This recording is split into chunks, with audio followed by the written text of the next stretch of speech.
Hello, everybody. Welcome to the Wizard's Table. I am your host, Ken Allen. Hi, I'm Mistress B. Mistress B, how have you been? I've been really good, actually. I got to show you the shirt I'm wearing today because I think you'll enjoy it. It says, "Be gay, do crime." Yeah, I love that. Absolutely love that. I like that vest. It's actually not a vest, it's a hood, and it has ears. Oh, nice. It has little bunny ears on it. Jackson, my 4-year-old, he has something like that, but it's a wolf. I So have. when he puts it on, he's on the prowl and on the attack. I love So it. everybody in the house has to be careful because I he's ready love to it. bite. He does bite. I've been on the receiving end of one of those. So tonight, awesome guy, awesome guest. I've been talking to him, this guy that I'm about to introduce, for what we've been talking about a month now, I guess, off and on the phone a little bit here and there. His name is Brandon Crotti. He is on Paraflix, and he has an awesome show. It's a newer show, but it's a great show, and I mean that with all sincerity, dude. It's a great show. I've Appreciate watched that a lot, several episodes of it, and it's called Paranormal in the Funhouse. Brandon, there it is. There we are. Stacy, right? Mhm. Brandon and Kareem, right? And Kareem, yep. So Brandon, We got one more new person too. That was the old picture, but we got one more guy named Nick just joined up. Yeah, Okay. so There we here's go. Brandon and Nick. okay, cool. Brandon Fununiform, Crotti. Can you tell us about that name, the Fununiform? Because I think it's great. I love it. Yeah, it's weird for some people.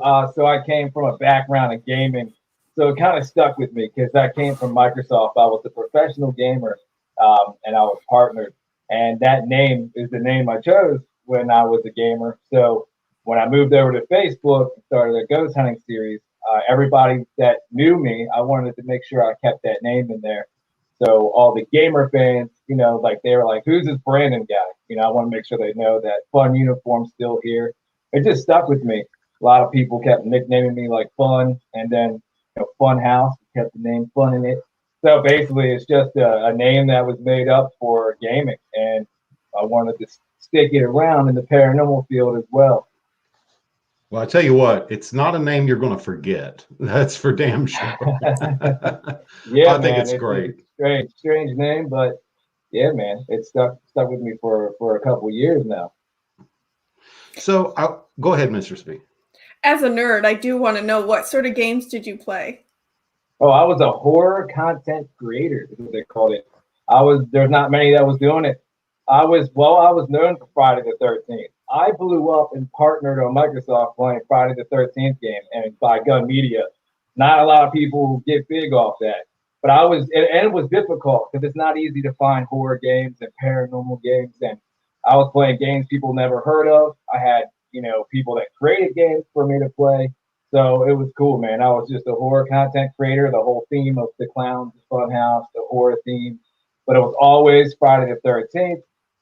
It was hard to, it was hard for me to get into Call of Duty and all that for streaming wise. So I wanted games that I love, stuff that I was into, and it blew up, man. They knew me as the horror guy, so it was just nothing but horror games that I think, like I said, the most game that sticks out that I remember is Friday the 13th, which they finally closed down recently, sadly.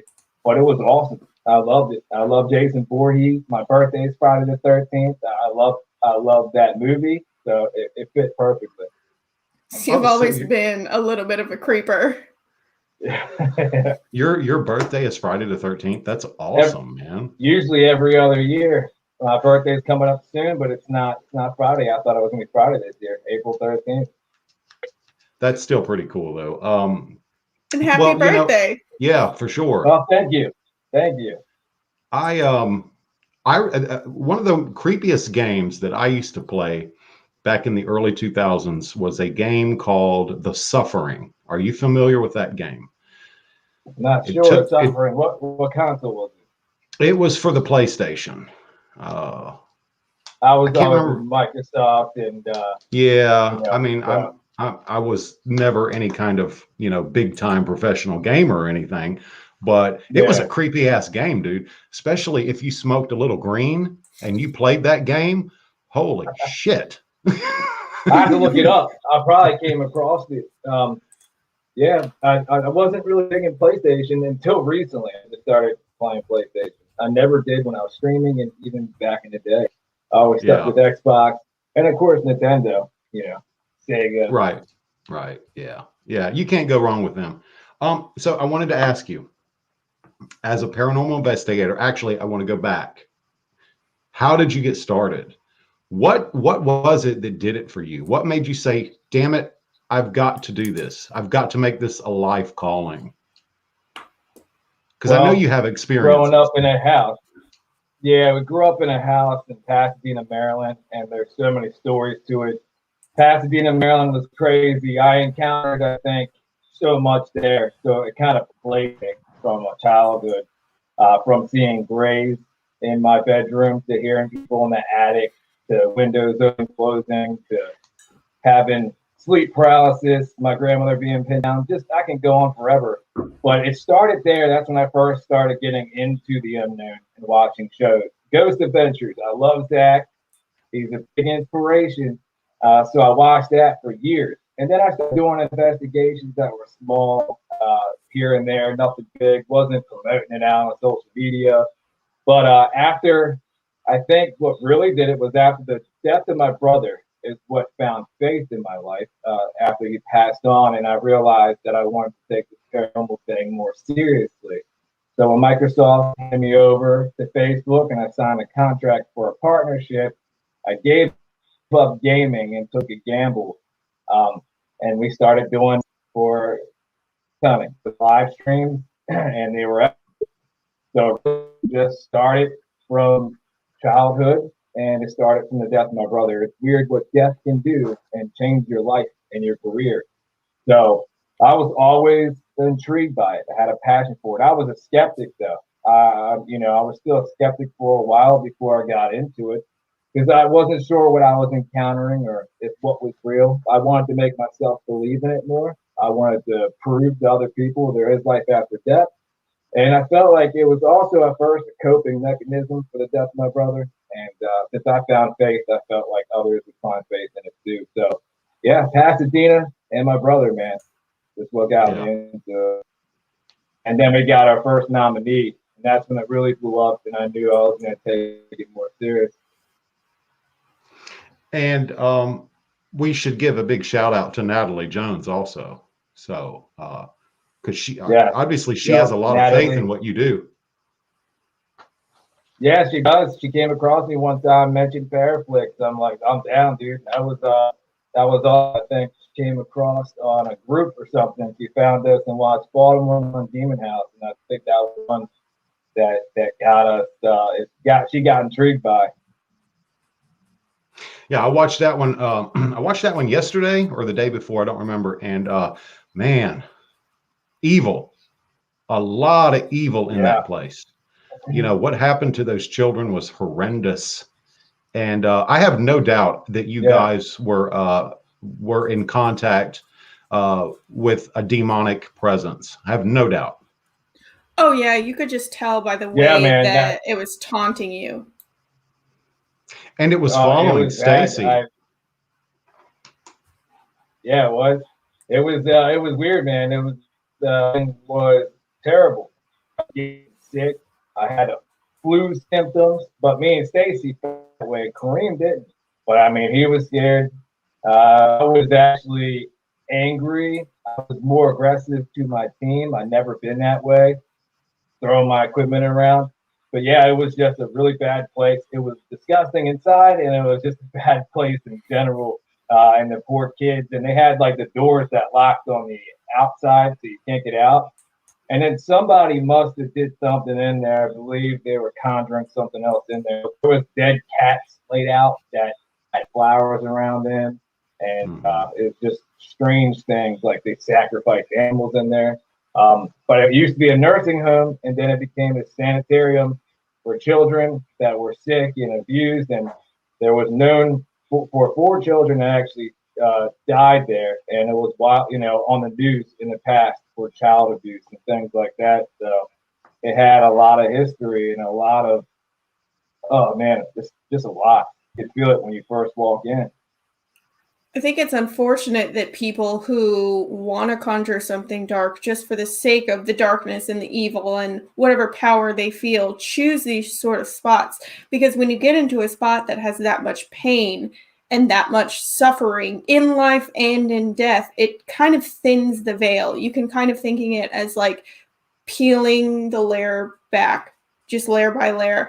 And it's unfortunate that sort of stuff becomes a doorway for people who are just trying to release more evil into the world. But I am really glad that you got to go in there as a light source, and Ken has done this as well, to kind of show those souls that are trapped there that they don't have to stay there. They don't have to be continuously exposed to any more evil. They can go to the light. Yeah, that's what I wanted. I wanted to do that. I don't know. I think around that time I was so distracted and angry. I didn't even know if I was doing it properly. I was a mess, but I tried, and I was definitely speaking to the children, kind of provoking the fact, there were some people that should not be there. I was just angry, man. I was provoking them because they hurt the children, so kind of attacking them a little bit. That's probably what messed me up. I mean, there was growling going on. There was a ton of stuff, but I was there to help the kids and let them know they could leave and find the light. I think it messed us up for a while, though. When we left, I felt like we brought stuff home to drag me down. Man. Yeah, I have no doubt. Anytime you go to a place like that, you're always, not always, but a lot of times you will get some sort of a negative attachment, at least for a few days. So it probably took you a few days to shake that off. Now, I have been to places where I've been called to exorcise and banish evil spirits, where I have actually seen that before. The dead animals in a circle of flowers or flowers around them. That is very, very evil, straight up hardcore satanic. And anyone that does that, they're they're not there for the right reasons at all. But the prayer you did, was beautiful. It was fine. It was excellent. I think you did a great job, and I actually think you made a difference. I think even if you allowed one child spirit that was trapped there to get into the light, to cross over to the other side, to get away from that horror, you did your job, as far as I'm concerned. And on their end, it must be so difficult to be. I had to really look into it, research, and look online. Yeah. Go ahead. No, my connection's a little wonky. If it is, it's fine. We'll work through it. We'll work through the connection. But no, your prayer was great. Your prayer was fine. You did a great job, man. Okay. But yeah, I've seen that before with the dead, and not just cats. Thanks. Not just cats. I've seen full-on goat heads with the horns and everything, with flowers around them, completely decomposing. Wow. Inverted pentagrams, inverted crosses.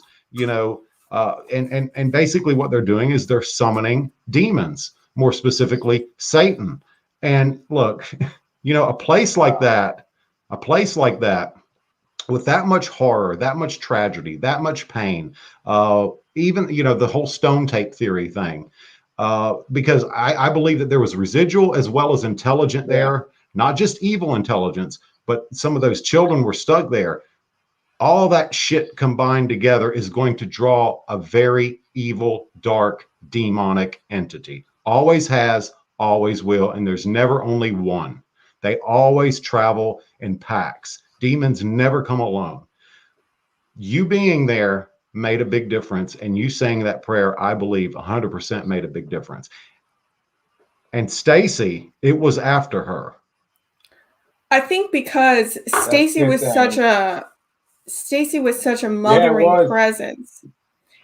she provided those kids with a love and a nurturing that they had never had before. That's Not right. saying that you didn't, Brandon, but a mother's love is so, so important. I mean, you even see it in movie tropes like Harry Potter and how he got saved from Voldemort because of a mother's love. It's a bond that is so strong. And I think that that cut through a lot of the evil bullshit and allowed those children to be able to trust again, because we don't know who or what has come before you guys to try and use that space and utilize that pain.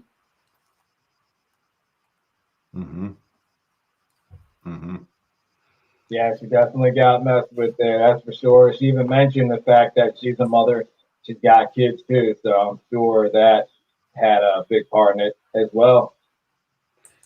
Well, let me ask you this: when you guys left that place, and correct me if I'm wrong, I assume that you did have some issues in terms of you may have possibly had an attachment for a few days, something that you had to shake off, like I said earlier.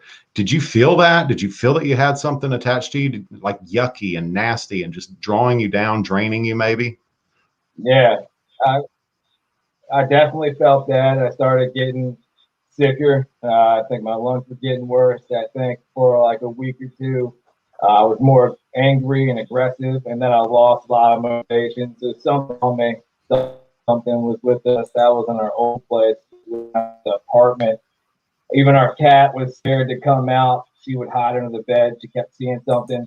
We eventually moved out. That was like the last time we stayed in that apartment after doing that place. So something really dark was with us and attached to our room that we were staying in, and the activity was going crazy in there. And yeah, so we brought up in just to move out to shake it off. You know, that's one of the things that they like to do is they will attack your immune system. They will attack your immune system, and they will make you sick. Yeah. They like nauseous. They will do that. They will drain your energy. But Yep. yeah, definitely the immune system. That's one of the biggest things. And obviously, you know as well as I do, they love scratching. They love to scratch. Oh yeah. Yep. I've gotten Now, marked times in the past, and marked. I'm pretty sure after that. I felt burned when I was there. It didn't show up on camera, but I was feeling it. So like I was being burned down my back. I think I remember you talking about that Mm-hmm. on that episode about your back. Yeah. Now, Crybaby Bridge. Yeah. Damn. Man, you got a lot of activity there. That I place. mean, yeah, yeah. The spirit box, man. Complete full sentences on the spirit box. You know, and you were using the SB7, am I correct? Yeah, exciting. Exciting. Yeah, so you were getting full Yeah, sentences. It SB7. was We were going, using SB7 that night. There's two different parts, two different months. So we used an S box around the first part, then we used the SB7. and you heard with your ears. You actually heard like crying or whimpering noises, and I think Stacy even heard Like a little bit of delay. growling noises.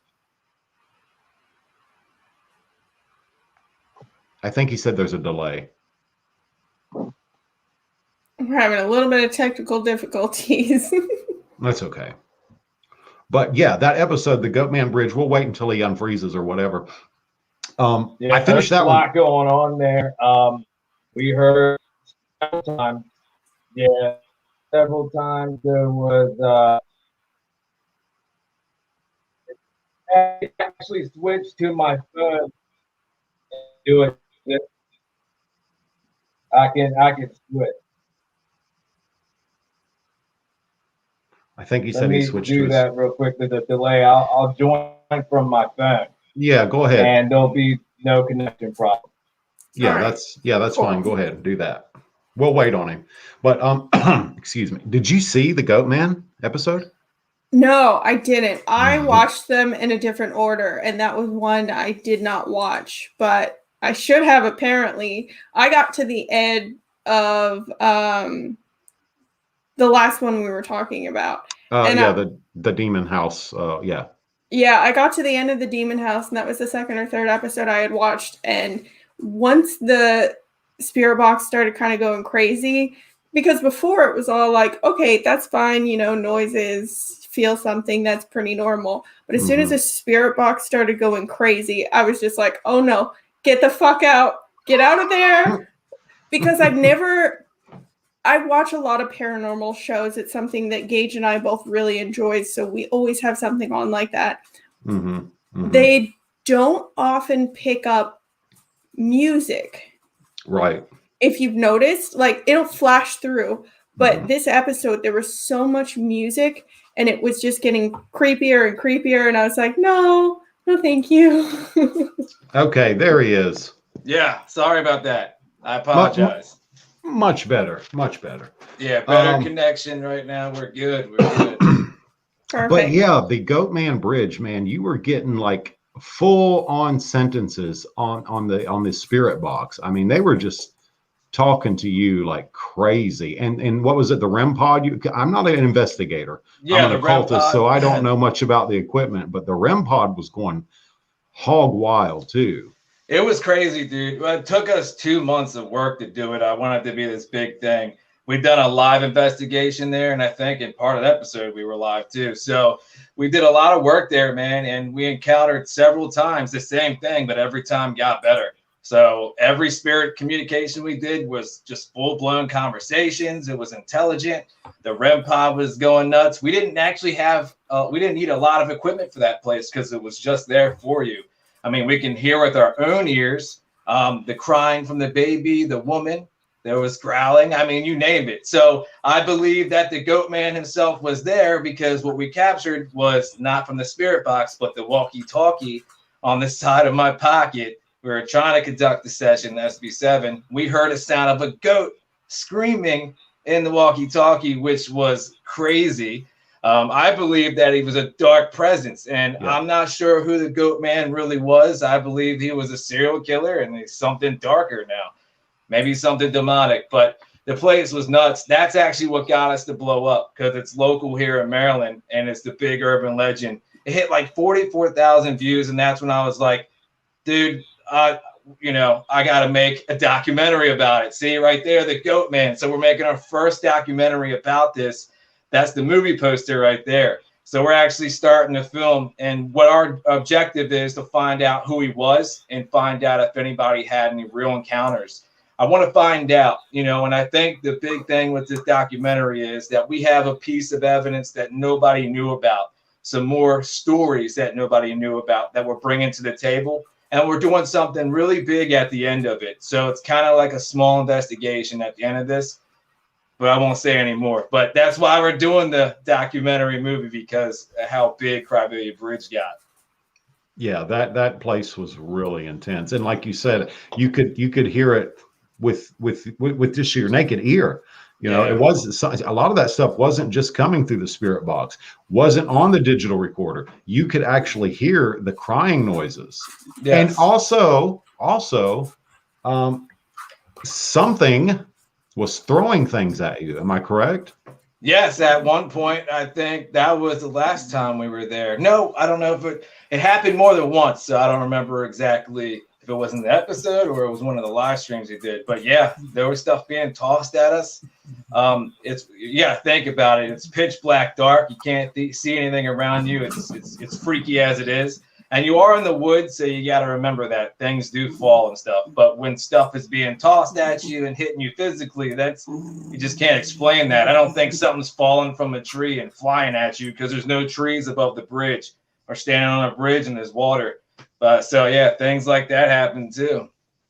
Well, and the bridge, obviously I've never been there, but is the bridge primarily metal, or is it a combination of wood and metal? It is, man, I think it is just metal. Yeah, it's just metal. There's not much wood to it. There's nothing electrical over there. It's just the old bridge. It's falling apart. Matter of fact, it's been closed off for years. So nobody's been through it. Nobody's worked on anything. I'm surprised we didn't fall through it, to be honest with you. But yeah, I think it's just metal. I was worried about you guys walking on that bridge as I was watching the episode. I really was. Yeah. We always go into something that may be dangerous, whether it may be asbestos, the building's falling apart, depending on what it is. Like Baltimore Maryland Demon House, that place was crumbling, and you're like, sign a waiver to get in there, man. You might die if you fall to the floor. You fall to the floor. So that's what happens, man. Some of these places are really old. Well, with the bridge being, made out of primarily metal, and it's like railroad tracks. I mean, that creates almost an artificial ley line. Okay. Yes. And you know what those are. Yes. So you have whatever tragedies happened at that bridge, and then you have this bridge, made out of metal, again, like railroad tracks, creating this ley line. Dude, you're going to get all kind of stuff there. It's almost a portal in and of itself. It is. It definitely is. And there's more to the story. It's not just the woman, baby, and the goat man. I mean, there's been tons of murders down there because there's a lot of people that got away. They were just dumping bodies. There's still cars sitting underneath the bridge in the water. There's still vehicles down below that they claim that you can see. I'm pretty sure if I dived in there, I'd find a bunch of remains. I believe there's human remains everywhere in there. It's crazy. But a lot of people were murdered in the pathways. Bodies were dumped. It's like an open air cemetery if you think about it. Wow. I had no idea. I didn't know that part of it. Had no clue. Wow. There's a lot of unrest there. Yes, there is. And the woman stuck. We try to tell her to basically forgive yourself for what you did to you and your baby. The whole reason to go there wasn't even for the goat man in the beginning. It was to find out if the story's true, because they didn't have anything documented, like did the woman actually do this to her and her baby. But we found out it's real because there's crybaby bridges throughout all different states. And there's another one close to us that I'm going to test out too. But this one was legit. That it backed up the story. The woman is there. Her baby's there. The possible goat man himself is there. Sorry, somebody's trying to call my phone. Yeah, man, there's a lot. I mean, I heard some stories like Stacy her mom knew somebody that got murdered down there. So there's probably more than I know. I mean, cars floating in the water. There's bodies everywhere. The pathways are weird because when you get to the pathways, it gets darker. Something wants you out. It pushes you out. It warned me several times. It scared the shit out of me. Something's in those pathways. I don't know if it's him or something else. I felt like there was multiple dark entities there, but if you want to call him the goat man, he's definitely there. And a lot of people now are starting to post videos and go to that area ever since we filmed there. So a lot of people are testing out the waters. Real quick, Sunshine Angel says Dolls Island. I want to see you guys. It's basically saying I want to see you guys go there. I would love to see that too, man. More dolls. Yeah. Doll Island. Yeah, Zach went there. They did that. What is that, Mexico or something? I believe so. If that's the one she's talking about, yeah. Do you know the background to that? Man, so what I watched, the dolls, the guy, I can't think of all the names, but from what I've seen of the story is there was a man that saved a girl that drowned there. I think later on he died, but he was putting dolls for this girl and kept getting these dolls from all over the world to have attachments and stuff like that. So all these old dolls for over so many years, and it's so much attachment, so many spirits attached to them. You got this thousands of dolls that are old, been sitting there forever. Then he died. Yeah. So he's there. The original girl's there, and you got all these dolls with attachments. I do know that. I haven't seen the episode in a long time. So it would be interesting. And from what I remember, it was pretty dark and it was also awesome. So they had like a man that was friends with the guy that was putting the dolls up. He was there like translating through the spirit box because the guy wasn't speaking English through the spirit box. For all those skeptics out there, it's not just English. It's not just, that proves more. Like there's a dude that passed away, didn't speak English, and he's talking to you in his own language. It's a cool episode. I don't remember what season it was, but if we could ever make it down there, I would do it. I would do it in a heartbeat. Yeah, I learned a little bit more about this. There's a podcast that I really love, put on actually by a comedian and his wife. It's called Scared to Death. If you ever need a little bit more creep in your life, check it out. And they did an episode on it. And apparently, like, you can't even go there after dark. The tour guides won't take you. You just got to either go and be stuck overnight or find somebody who's willing to do it. But apparently everybody that's local is really afraid of the island. Well, I think that's what happened to Zach. I think, didn't they drop him off and then they hauled ass and left him? Yeah, they took like a boat over there. They had to take a boat, didn't they? They had to take a boat over there. And I believe there was a comment earlier about that the guy that collected the dolls. Yeah, I believe from my understanding, he did drown. He drowned there. Yeah. That was mysterious too, I think, right? So like the girl that he saved drowned. I don't know the whole story for that. And then all of a sudden he does too. Like was there something else there? Kind of like Crybaby Bridge, mysteriously something else there that was causing these deaths or that caused him to die. I don't know. You know, I think that because of all the horrendous things that happened at the Crybaby Bridge, again, it goes back to, okay, when you have all these horrible tragedies, Waverly Hills is a great example. All these horrible tragedies, the Demon House place that you guys went to, another good example. It's always going to attract very dark, very negative, non-human entities. I think this goat man is actually a demonic entity, and I guarantee you he's not alone. I'm hoping we find out some more when we do this documentary movie. It's going to take some time. But I'm hoping we find out some more things. Like I said, the one cool thing about it is I know a piece of the story that might have answers for this that nobody knew about. So I found out a little bit more. So we may be right on that part. And I believe he's like what you just said. I wish I could say it, but I can't. It's like there's something that blew my mind.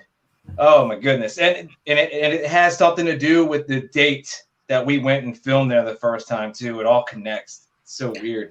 Well, if you need an expert demonologist, I volunteer Ken, because Ken knows pretty much all of them by name and could easily be able to pick out, okay, this is happening, this is happening, this is happening, this is that demon. I already came to him for a couple of questions, man. Ken Allen is great what he does. I'm hoping I can meet up with him at some point. But we're going to bring him on as a resource, I think, before the end of this season or the beginning of season 3, where we bring him on and help us out for whatever we're dealing with, because I need some more help. I was going to call him for the new episode that comes out tonight, but it was like a tough nut to crack. I wasn't too sure. And I was like, all right, I don't think I needed him. And then I realized afterwards, okay, I should have got a hold of you. But I was unsure. But you will see Ken eventually kind of as a resource man on our show. I would be honored and privileged to help you guys out in any way I can. Yeah, absolutely. I've definitely learned that lesson the hard way, is always ask Ken first. Yeah. He seems awesome from what I learned from him already, getting to know him for the past month.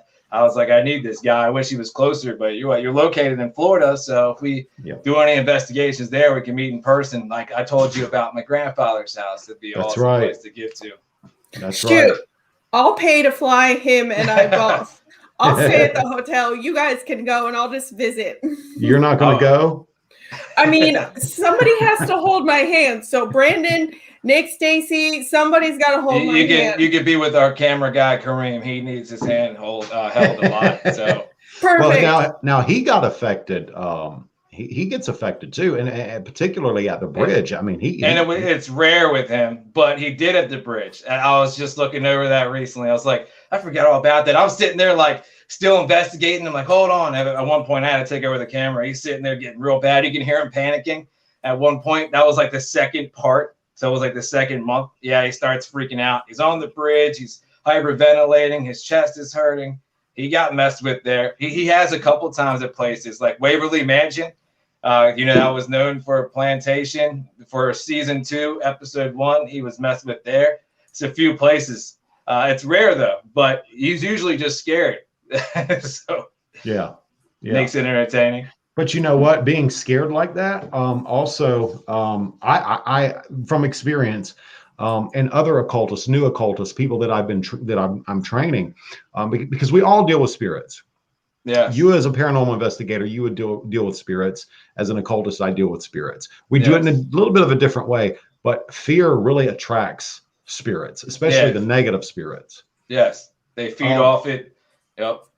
And I think it's different based on your own personality. I feel like you are a little more empathetic, where Kareem is a little more, not that he's not empathetic, but he's a little more skeptic. And so immediately that puts up a wall. That energy of, I don't believe as much in this, or nothing is going to touch me, or whatever it is, it really does put up this spiritual wall of protection. And as soon as that fear starts to break down that wall is when people start to get messed with. And so unfortunately, it coincides that the more afraid you are, the more open you are to this, because it's affected you so much. And he just started to open up a little bit more too. We just planned, like season 3, you're going to see a little bit more of him. So far, we're almost done season 2. You'll see at one point, I put him in a bathroom and shut him in there and put a chair in front of the door so he couldn't get out because he started panicking. And there was no activity happen. Nothing was going on. I was like, this better work. So you're going to see that. But he's starting to open up more. He'll start sometimes maybe asking a few questions. We're going to start seeing him do a little bit more. I think he's finally he knows it's there. He knows it's real.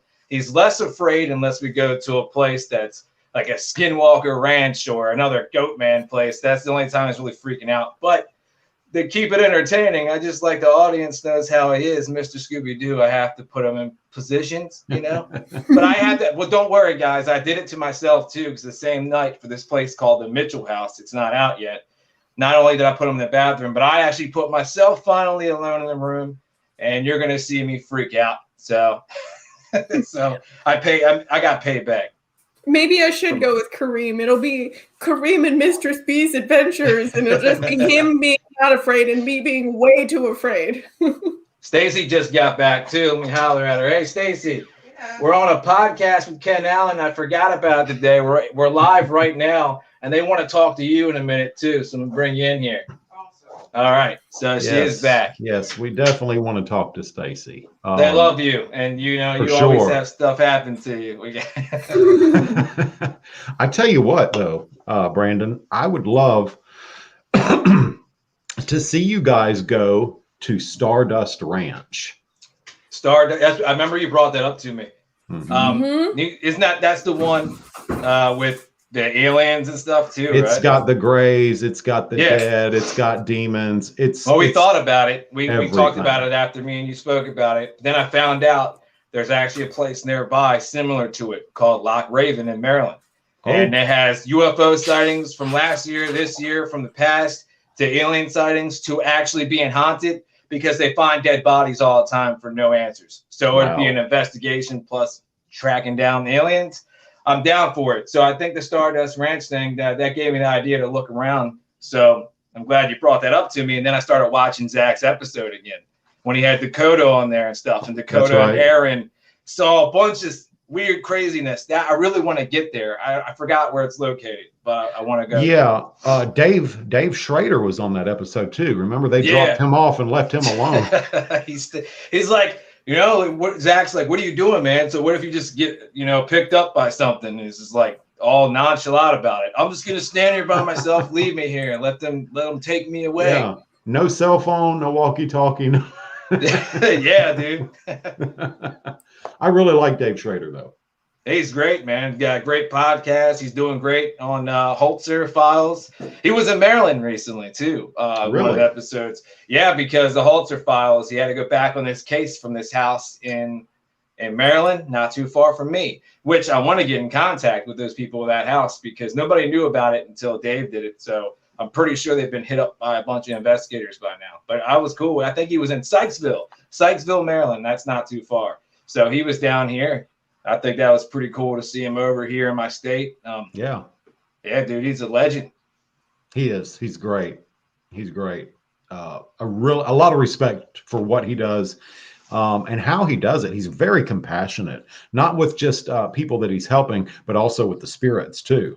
He's so different the way he does it compared to everyone else. I mean, it makes you believe in it more, It gives you an option for the skeptics to view his show makes you believe a little bit more.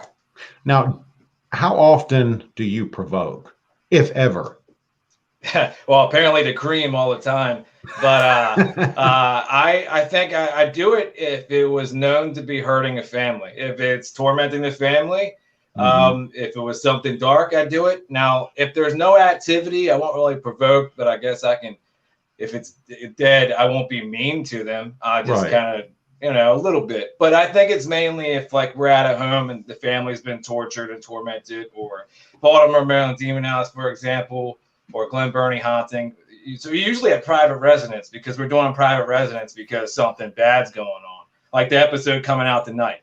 I wouldn't. I guess I had to provoke to find out myself if Lucy was real, right? So we did that there. So yeah, just places that are known for dark things, man. Well, And go ahead. Go ahead.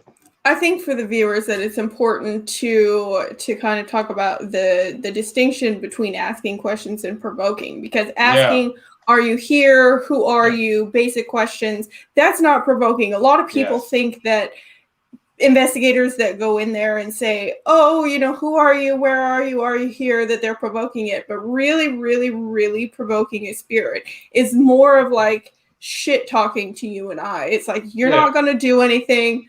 Do something, throw something at me, come at me, bro. And that's the difference between asking questions and just provoking.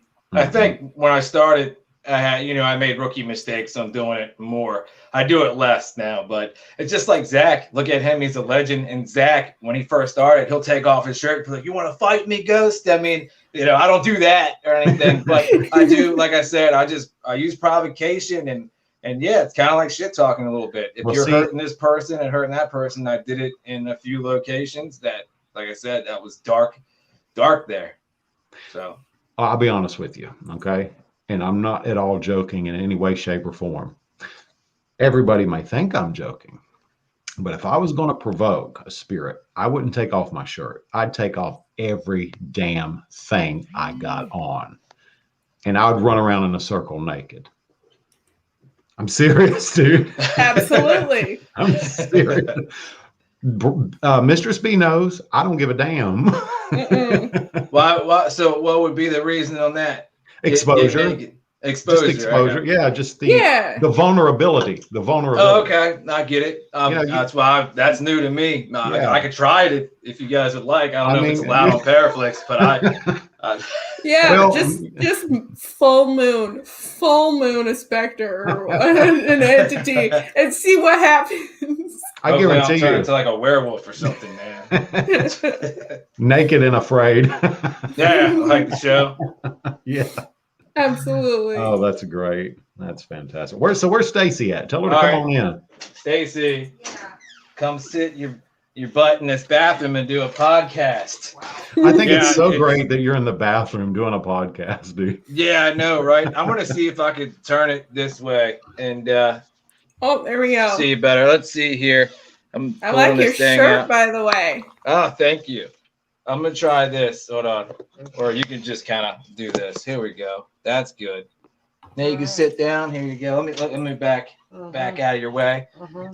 Yeah, it was at least expected because I forgot about today's podcast. But we're live, and you can just sit down, and they love you, and they want to talk about your stuff. Hello. Hello. Hey, Stacy. How are you? I'm doing great. How are you, girl? I'm pretty good. Pretty good today. So we've been talking about a lot of things, obviously, the Demon House, the Goatman, bridge, Crybaby Bridge thing and all that. And I know some of those places really freaked you out. And I noticed that a lot of those spirits were following you especially. Yeah. I noticed that too. So, do you have, and this just popped in my mind, do you have any special techniques that you do before you go on investigation and afterwards, just to keep these spirits from latching onto you? Any kind of prayers, smudging, rituals? For sure. Like, depending on the situations that we go into, if it's something that we always do the before prayer, just the protection prayer, simple,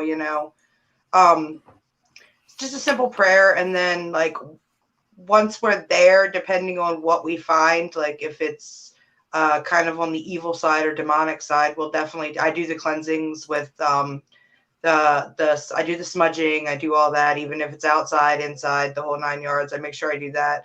And every single time after we leave an investigation, no matter what, I always make sure that I smudge everyone. I also smudge our equipment because attachments love the equipment. They are all about the equipment.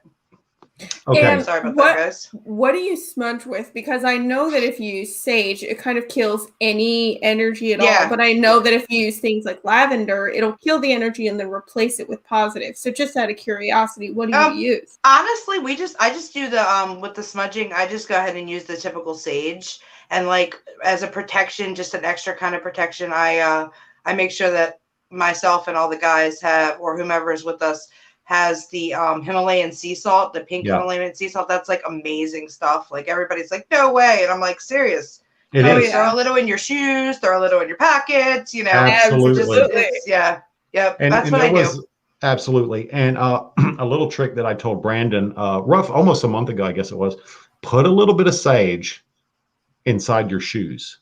Yeah, that's, I mean, we were actually talking about that too. I think we're going to start doing that as well. That will help. Doing my research. Yeah, that'll help to ground you. And I'll tell you something else you can mix in with your sage is cedar. Mm-hmm. Oh yeah, we have cedar. Yep, I have the whole 9 yards. I have the cedar, I have the sea salt, I have the sage, I have all of my essential oils. Like essential oils are big too. Yeah, like, I love the essential oils. Like regardless if you're out, you know, wherever, it's just I always make sure that I put a little lavender on myself, and it's very calming depending on what situation we're going into. Yeah, lavender will be huge, and also rose is a really nice one because it really promotes like love, and especially because you guys are legitimately family that are going in there, like it creates this kind of bubble around you guys that you can't pierce. Yes, absolutely. Like that's a big thing. Like with me, I make sure that, you know, like I said, I've done my research, and I make sure that wherever we go, no matter what, that I make sure that not only ourselves are cleansed, but the equipment is cleansed as well that we use, because that's just so important to me. Like I want, and I'll always make sure that I tell them wherever we go that they cannot follow us. They have to stay where they are. They can't attach themselves to us or our equipment. Like that's major for me. Yeah, I noticed you did that on a few episodes, and that's great. That's good to do that. Who was it that talked about the somebody said Florida water, but yes, Florida water is great. Oh yeah. I believe in Florida water. Yeah, for sure. I use so much Florida water, I can't keep it in the house. Yeah, exactly. That's me. That's me for sure. But I think it's great, Stacy, that you are the one that's heading up the cleansings, the purifications, the smudging, because there's something about you. That's what you need to be doing. Yeah, and absolutely. you have so much power. I can feel it. Feel it. I'm legitimately getting goosebumps. I wish I could show you, but I'm getting goosebumps just talking to you. And earlier we were bragging on your like motherly spirit, and there is so much energy coming from you. And I think that you heading up these protections is like, all right, nobody fuck with mama. Let's go. Well, that's right. There is an innocence about you. There is a centered, heartfelt innocence about you that they fear. And by you heading that off and smudging these people and cleansing the equipment and doing all that you do, they're amazing. Good. They're Thank good. you so much. Thank you guys. No, thank you. We wouldn't say it if we didn't mean it. And we wouldn't say it if we didn't feel it. Believe me. Thank you so much. I appreciate that. Thank you. But we were talking to Brandon about that Goat Man Bridge. Woo! Woo! Lord Jesus. Woo! That was one of the more intense ones, I should say, especially for us in the beginning. That was pretty much us in the beginning of this whole thing. Like we were like blown away by it. So we were like, it's like that. It's almost like an addiction. Like you need more. Once you see in a situation like that, you're like, I need to figure out what else is out there, because there's definitely more out there if there's this. So it's excitement. It's an adrenaline rush. I love it. Yeah, we were talking about when the REM pod went off and the spirit box was giving full sentences, and you know that the full sentence thing. on a spirit box doesn't happen very It's often. very rare. That is something that that rarely happens. I mean, to be quite honest with you, when it comes to spirit boxes, at first I was like, oh, a little skeptical because you never know what you're gonna get with the spirit box. But like when that was my first time really hearing and like fully hearing a full sentence out of something, and I'm like, you can't like. There's no debunking that. I don't think. Like Right. you can't. So I Yeah. mean, that's right there. I thought it was absolutely amazing. I was like, this is amazing, and that's where I said my adrenaline kicked in, and I'm like, I need more. Let's find more. You know, it is an adrenaline rush, isn't it? It's Huh? huge. Going on It's these- huge. Don't Going on forget, these we got investigations- Not just SB7 now, we're using something called a Phasma box, which is fantastic. Tell He's me over about here that. trying to tell me to plug things. Sorry, Yeah, guys. tell me. No. Yeah, Tell no, me- do it. Plug Tell all me the about things. that. I'm very So curious about that. we are. This is a new thing that we found, and we absolutely. I mean, again, very skeptical about certain new things, but it's something called a Phasma box, Mhm. and it's absolutely amazing. Like it's similar to a spirit box where you're getting, but real time, like the sentences and like the actual communication. Like if we ask it a question and it tells us, like, for example, last night with our live investigation at Glen Echo Park, we asked, hey, where are we? And literally said Glen Echo Park. Can't Wow. make that up. I was like blown away. I was Wow. like, what? Like, that's amazing. Like, Yeah. it's really cool. That's like one thing I said. I'm very skeptical when it comes to new stuff and just trying new stuff, but I did try it and I was like, I love it. Like, this is one thing that I want to use. Like, I'm big on the dowsing rods. I love them. Like, for some reason, they like me. Like, they like to communicate with me through them. But, like, I'm telling that's something you, where it's I'm that like, I energy. can't. Yeah, thanks. It is. But I It can't. is. It's something that I'm like, everybody that investigates has their own, like, thing that they like their own piece of equipment. But I can tell you right now, I could probably do a whole investigation with just the dowsing rods because I love them. Because I'm so, like, I love how they communicate with me and they come through and, they're on point. And I'm like, this is amazing. Like, amazing. Some of these investigations, I'm sure, especially when you guys first started, was surreal, wasn't it? Absolutely. And it's addicting, isn't it? Very much. Very much addicting. I'm like, oh, I was like, let's go. When are we going now? Where are we going? Let's go. Let's go. Now, I saw the trailer, and I don't know how much you can talk about and can't talk about, and obviously, if you can't, don't. Where Brandon was talking to the doll. Oh yeah. And he got some. It was during the trailer, and he got some very intelligent responses. That episode, I can tell you right now, that's the one episode that I can tell you that the intelligent responses were pretty much the whole episode. Really? Everything that we asked, everything was right on point. I've never been in an investigation where it's been so intelligent that it's just spot on. You ask a question and it comes right back at you. That's both exciting and terrifying. Does that not freak you guys out? I will tell you, I will bring this up. We just did another episode. I can't talk about it too much, but I can tell you this piece. I don't get really freaked out so much anymore as when doing these investigations. But this last episode after Lucy, it freaked me out to the point of where I was in tears and crying and was ready to go. I was like, I'm done. I'm ready to go.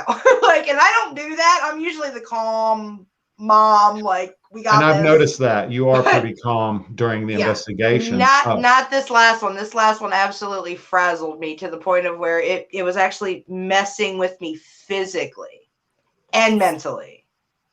That's terrifying. It was terrifying for me. I was actually absolutely scared. And I'm not saying I'm this tough, tough chick that like, ooh, but yes, hell you are.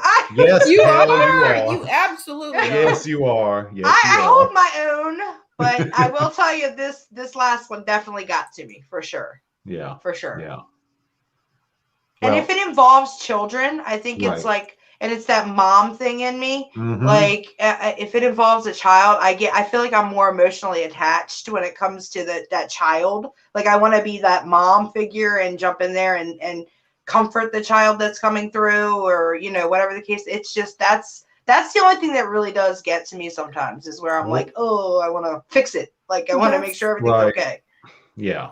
That's Yeah. where your power is, though. That Yeah. mom energy, that like strong, protective, Mhm. supportive, loving, just Mhm. everything that a mother encompasses is what your energy gives off. I'm like about to cry, and I don't understand why. And But that's why you're the one that should be and needs to be doing the cleansings and protecting and warding these guys and the equipment. Absolutely. Absolutely. Thank you. I appreciate that, guys. I really do. And I know what it's like to be like a mother hen type. You know, I have a 4-year-old son, you know, and ooh, Lord have mercy. I'd move heaven and hell.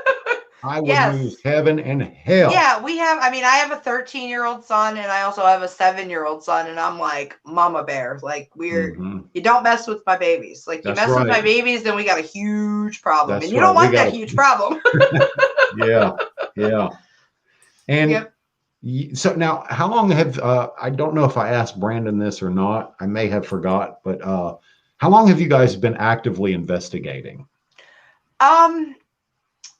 It's pretty funny. That's a pretty funny question. We've actively been investigating for a little over a year now, but it's all of us in our own ways, especially me and Brandon. Like we've always been so intrigued by the paranormal. Like we've always had that, like he had his situations go on when he was younger with his house in Pasadena. And then like I've had things happen to me, that as a young child, I was actually talking to my deceased great grandfather who passed away 2 days before I was born.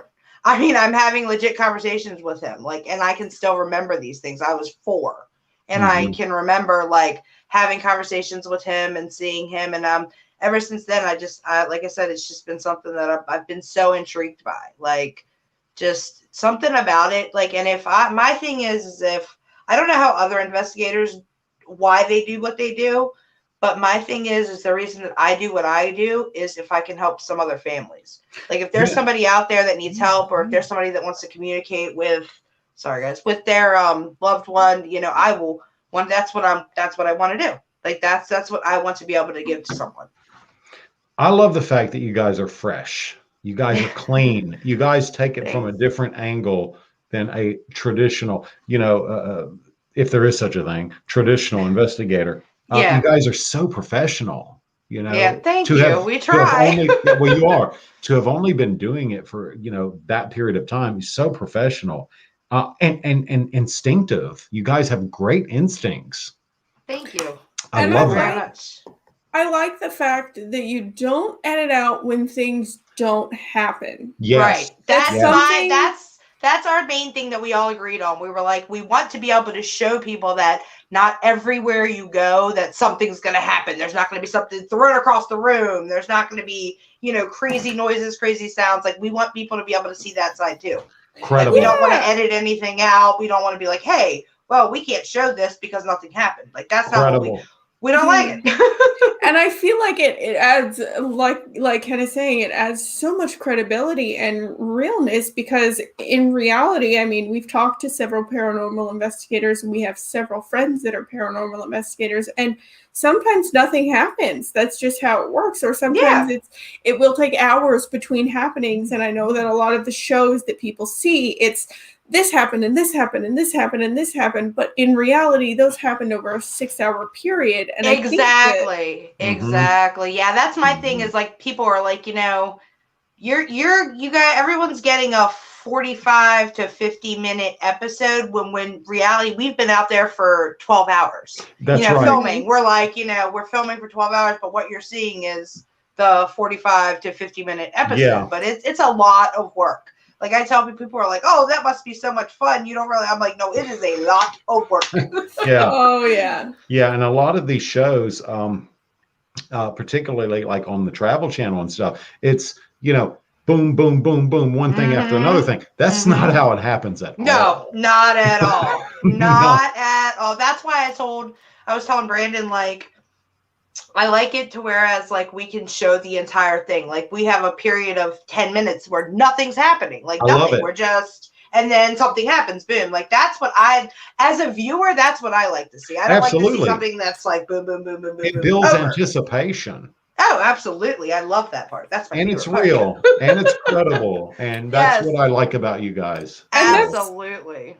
That's how I felt when I was watching the episode, because at first it was like, okay, nothing was happening, and then all of a sudden shit popped off, and it was just like right after another. And I was just like, okay, here we are, let's go.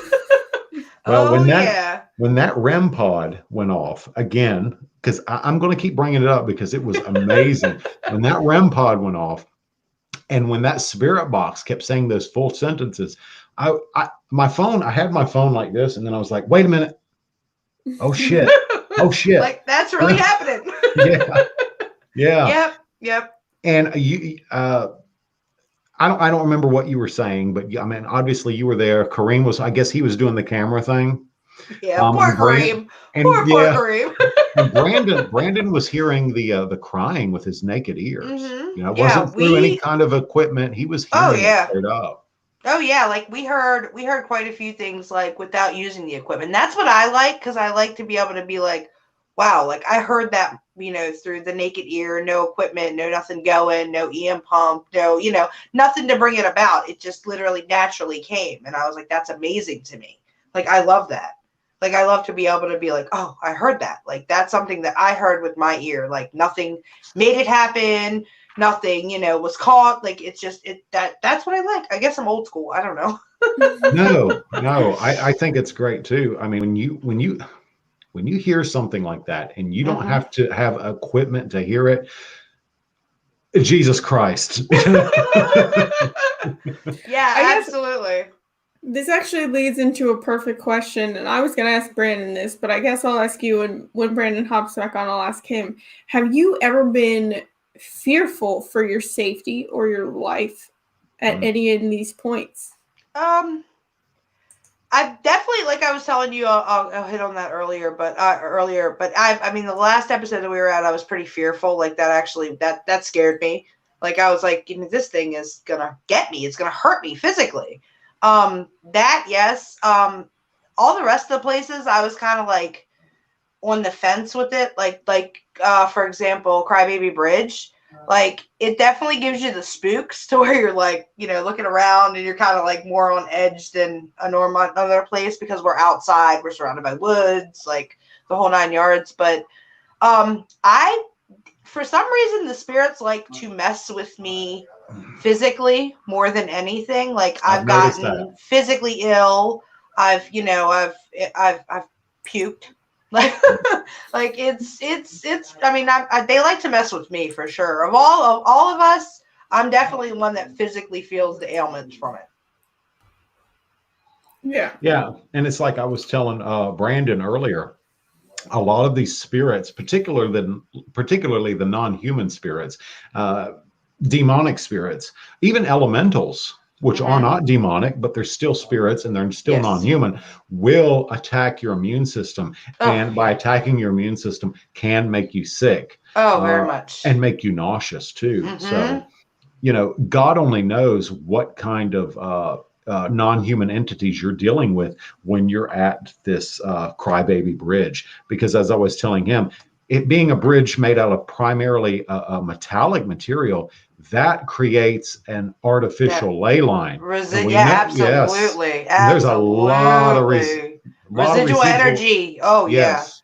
Oh, 100%. A lot of residual energy. Yeah. Oh, for sure. Wood holds residual energy. So, you know, metal holds it a lot. Any of like the old wood, like anything like that, anything that's been there that's been there since before they, you know, that's they've kept there when they've remodeled or something like that, and it's still there. All that's holding that residual energy. Like that's one thing like that I learned. It took me a little while to figure that out.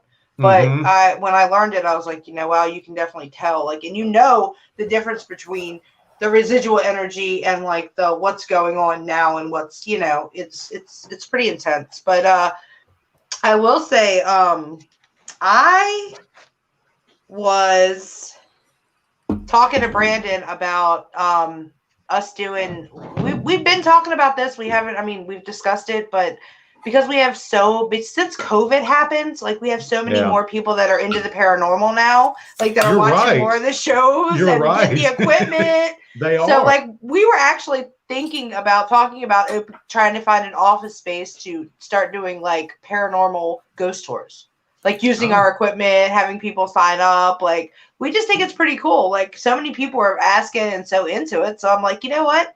Hell, come on with us. Right? Absolutely. Like bring it on. So fun. Oh yeah. So yeah, that's well, one thing that we talked. Stacey, when you guys come to Florida, okay, I'm in Tallahassee. You have to come to Florida, by the way. This isn't a like when. This is a like this isn't a if. This is a when. You have to come. You are on our list, by the way. I'm writing it down. Okay. Okay. I got my pad. You got the fancy pad. Yeah, fancy as I can afford. Yeah, tell me about it.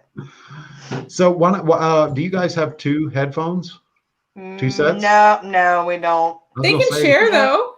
Yeah, I can definitely bring it back. Yeah, for sure. Both you guys, you don't have to leave. He can come back on too. Okay. Yeah, when you guys come to Florida. Yeah, you guys are definitely coming. Like once this COVID crap chills a little bit, because that's driving me nuts. Once that calms down, you're definitely on our list for us to go. If they want us both on here. Yeah, definitely. Okay, I'll try if you do opposite headphones, so the headphones His are in the middle. tiny. I'll have to sit on your lap. Wait a minute. You guys are in the bathroom. Share the toilet. Just sit on the toilet.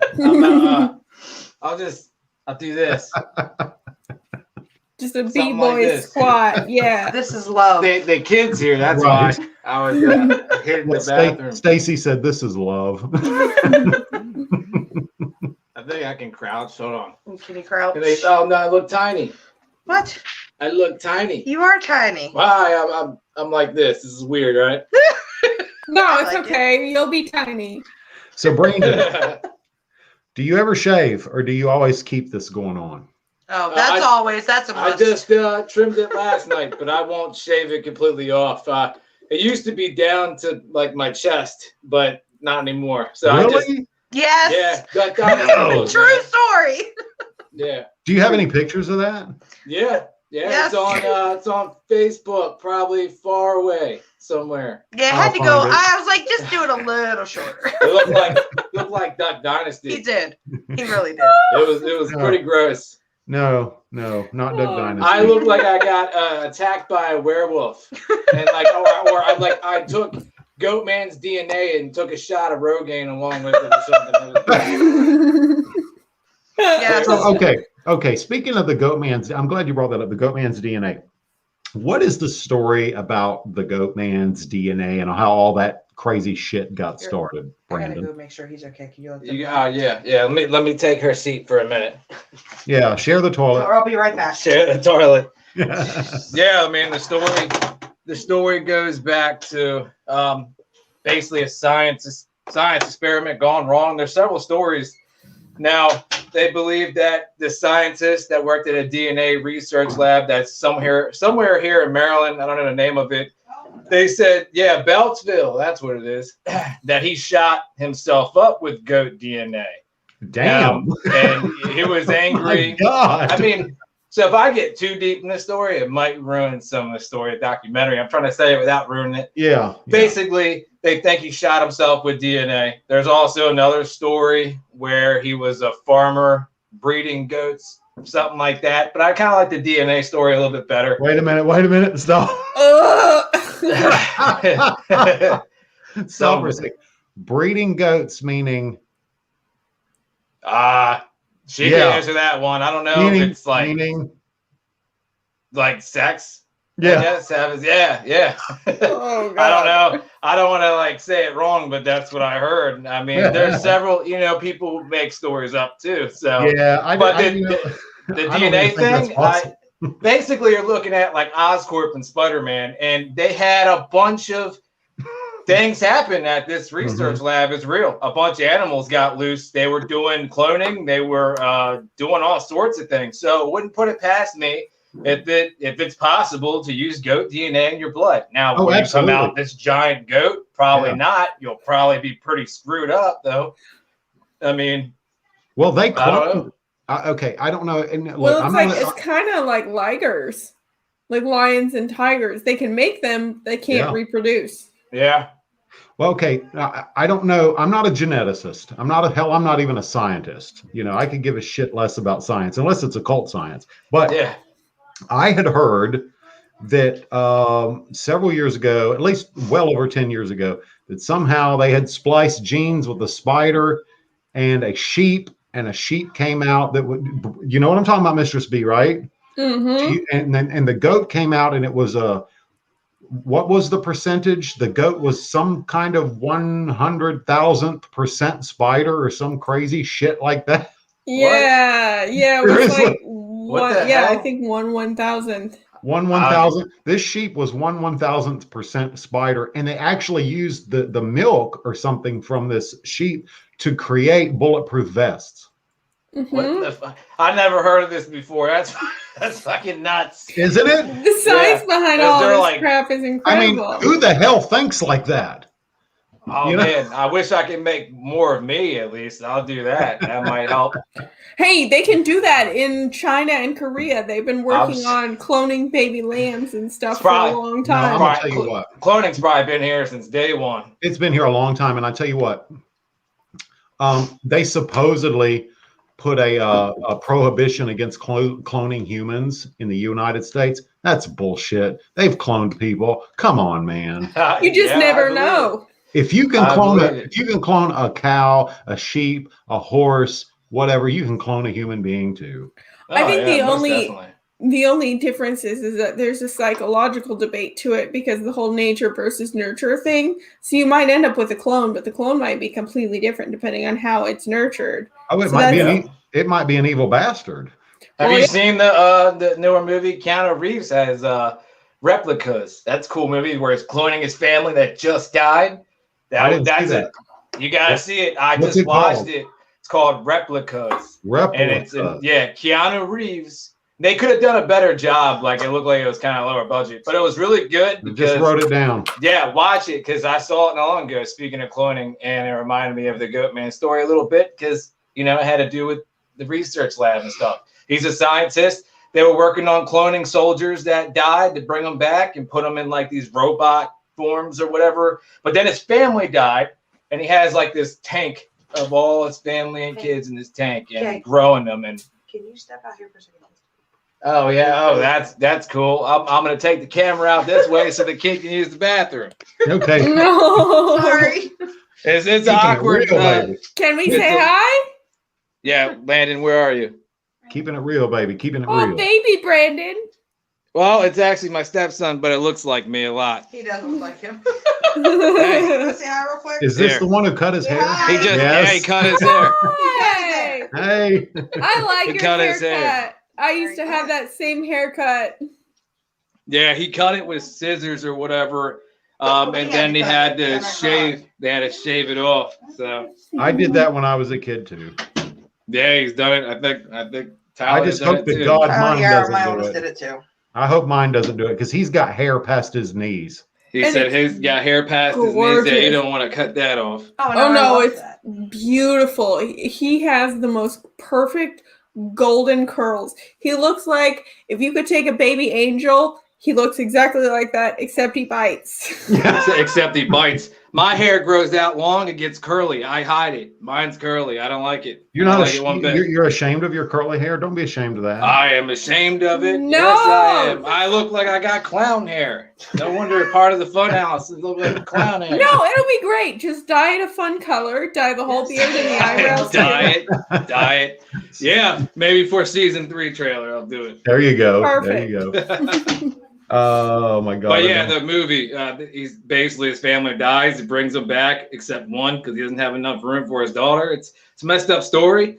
He clones them. They're all regrowing in tanks. So you got to watch it if you want to learn about some cloning. Don't try it at home. just watch it. Yeah, Because it looks like the way they portray it, it almost looks like you can do it from your house. really. Yeah, I'm like, oh my goodness, it's screwed up. I am the crazy one you're talking to, not her. So Well, watch it and see what you can do. yeah, send me some hair follicles, okay? Let's try it, man. It might help. You might make it gone wrong or something. And it's like a rabbit Brandon running around. But you know what? Speaking of clones, all right. Here's what I believe about the human soul, or any soul, any spirit. I think that once a being reaches a certain level of evolution, it develops a soul. Mm-hmm. I think everything, the animist in me believes that everything has a spirit. Animals have a spirit, okay? People who have done paranormal investigations, me working in Native American spirituality and occultism in general, I have worked with animal spirits. But I think a soul is different than a spirit. But I think that a being that reaches a certain level of a mentality, a mental, mental evolution, gains a soul. Mm-hmm. I came across the animals during investigations. I was going to ask you about that. Yeah, I think it was last year. I did the pet cemetery, known for sorry, I keep getting phone calls. 55,000 animals buried in one place: horses, monkeys, all that stuff, with also the celebrity dog from Little Rascals and the first dog from World War I to ever send a letter over, stuff like that. We did a pet cemetery one, and I actually took pictures and caught the apparitions of a Komodo dragon buried there and a dog.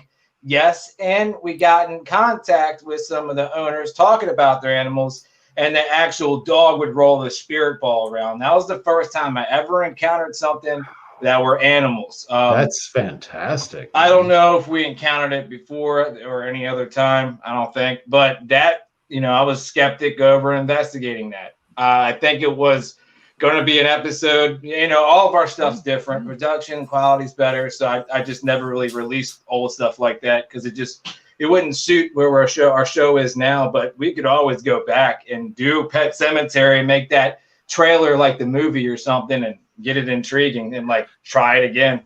I believe we could. I love the idea of doing an investigation at a pet cemetery, Brandon. I love that. I don't know if anybody, I don't know anyone who's ever done that, dude. And maybe we should go back because nobody's ever seen the footage. They've only seen a picture that I posted. And like I said, we're talking about animals they buried here that were like horses, monkeys, lizards, stuff like that. And then we got the Little Rascals dog. We got there's a few celebrities there, about like the dude from the Baltimore Colts, I think it was. But yeah, it's cool. I mean, if we could go back there and with our equipment now and with our production now would be phenomenal and have it on season 3. And if we get enough people that want that and you think it would be actually interesting, I'll do it. Like I said, I was a skeptic over doing it until I was like, wow, I actually caught this, Well, so we could use trigger objects probably for the animals and stuff like that. Absolutely. Yeah. Little toys, balls, milk bones, dog food, whatever.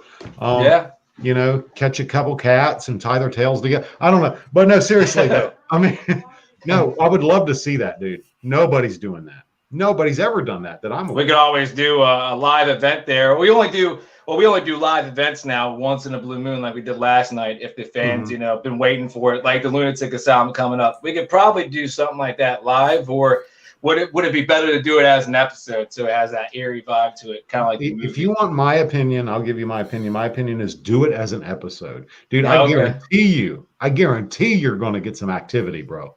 Oh yeah. I think we should. It's not cold anymore like it was either. It was freezing then. I guarantee you'll get some activity. Listen, I'm very blunt. I've got to go to the bathroom really bad. No, I've been doing a podcast with you in a bathroom, and the kid had to use the bathroom. It's all good. I probably made your podcast a little weird. I'm sorry, Mistress B. That's okay. It's all you, girl. All right, perfect. I have a couple questions for you anyways. I think also that you should definitely do the the episode in a pet cemetery because I feel like pets are so domesticated, they're dependent on humans, that you coming in just with a human spirit alone, you're going to get so much activity. I think it was weird at first because I'm used to talking to human spirits, and like it was like, well, how do I approach this? I think I'd be better at it now because I got more, I've been doing it longer. I think I could do it. I guess I would talk to him like I would my cat. I talk to my cat like a human. So I was a little iffy about it at first. I think we should then. I'll tell her like, yeah, we're wrapping up season 2. I don't think there's any more space for it. So we can start season 3 with Pet Cemetery. It'd be pretty cool. I might do that now. Definitely. I do want to take a moment to show your season 2 kind of screenshot trailer because I think that it's a little bit cut off, but it's paranormal in the funhouse. I think the Ouija board vibe is so good. Yeah, I was like, I don't know what it was. I think everybody kept telling me, like, let's get Funhouse t-shirts made into like a Ouija board thing. So this girl came across, Sydney. I think she's from Paraflix. She's a musician.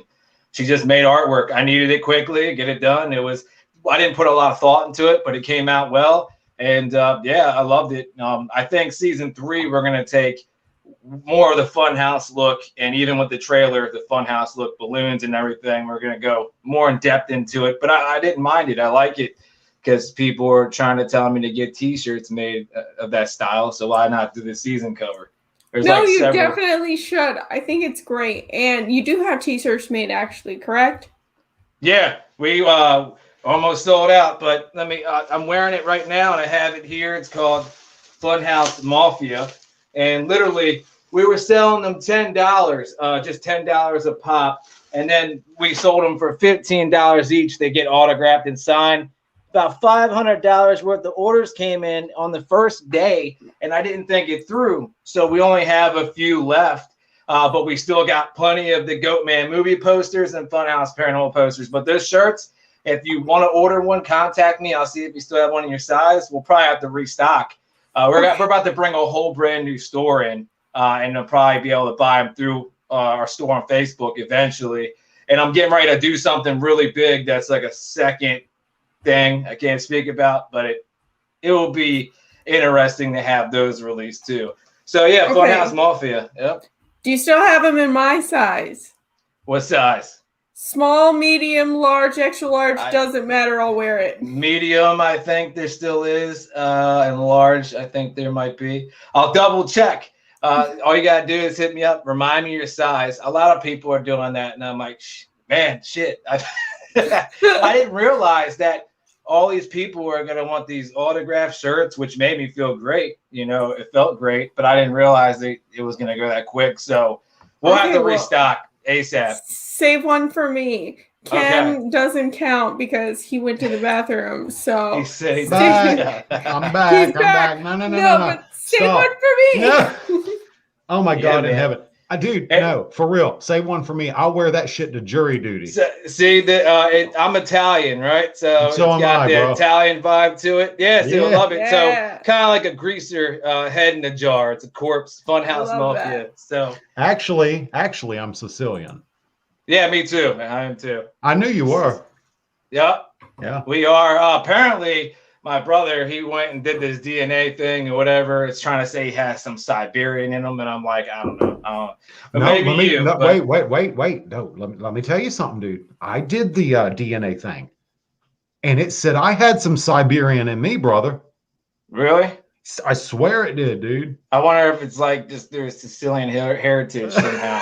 I do know with Sicilians, there's more of a ginger gene in Sicilians more than Italians. Right. That I learned that because I think I learned it. I think it was the actor Chris Pratt that I looked up and read about.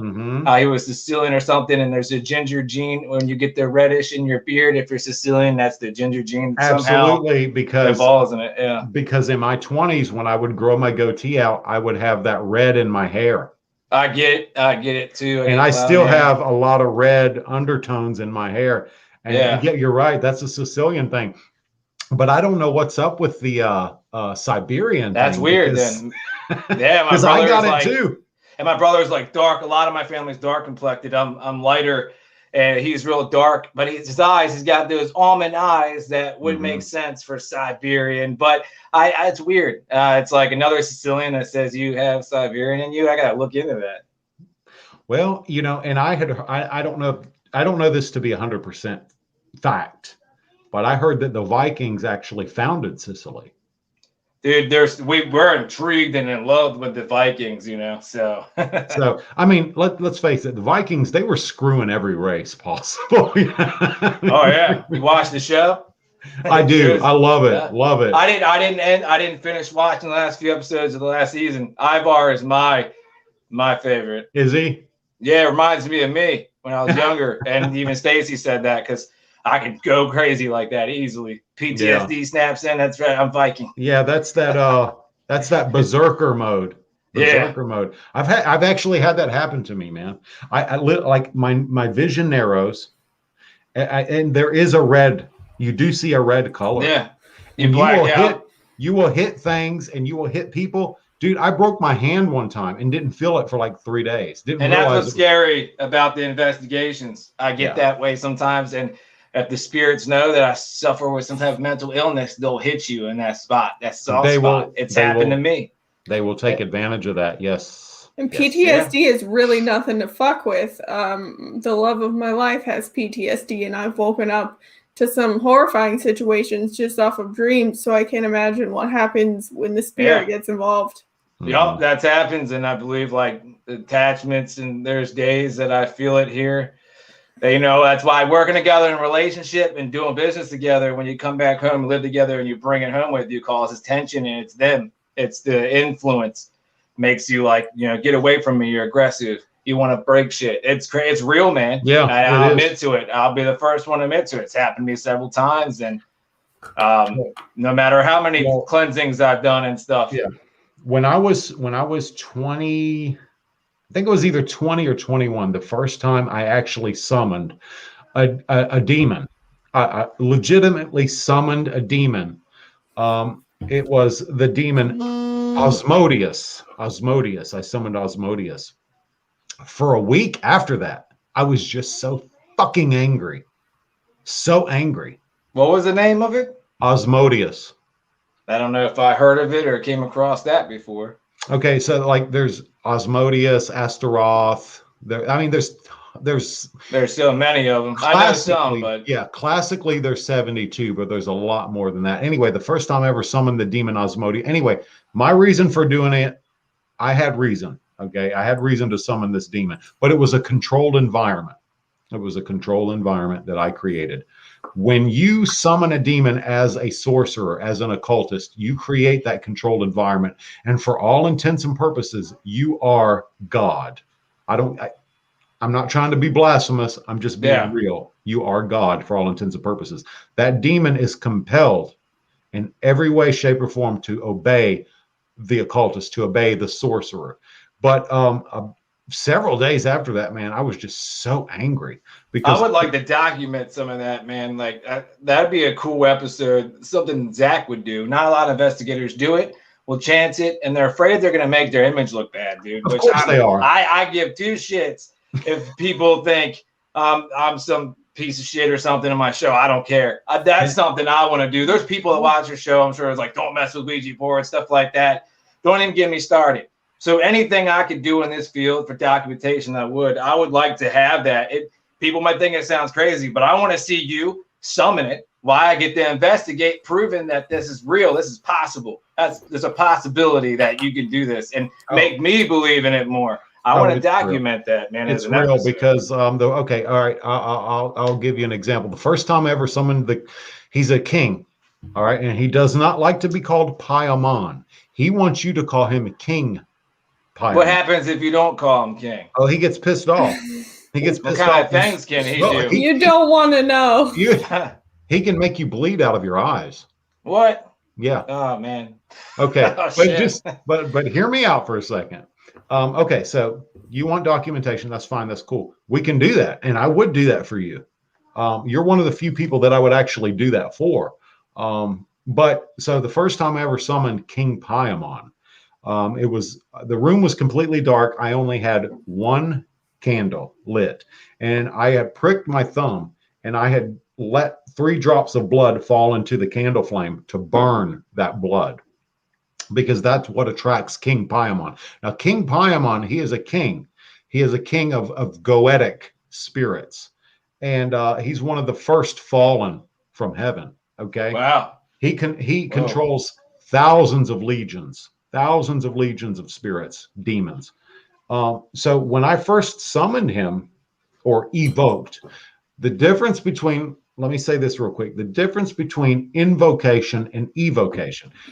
Invocation is an invitation. Evocation is forcing the spirit to appear before you, forcing the spirit into the triangle of art. So I evoked King Paimon. I forced him to show himself. I forced him to manifest.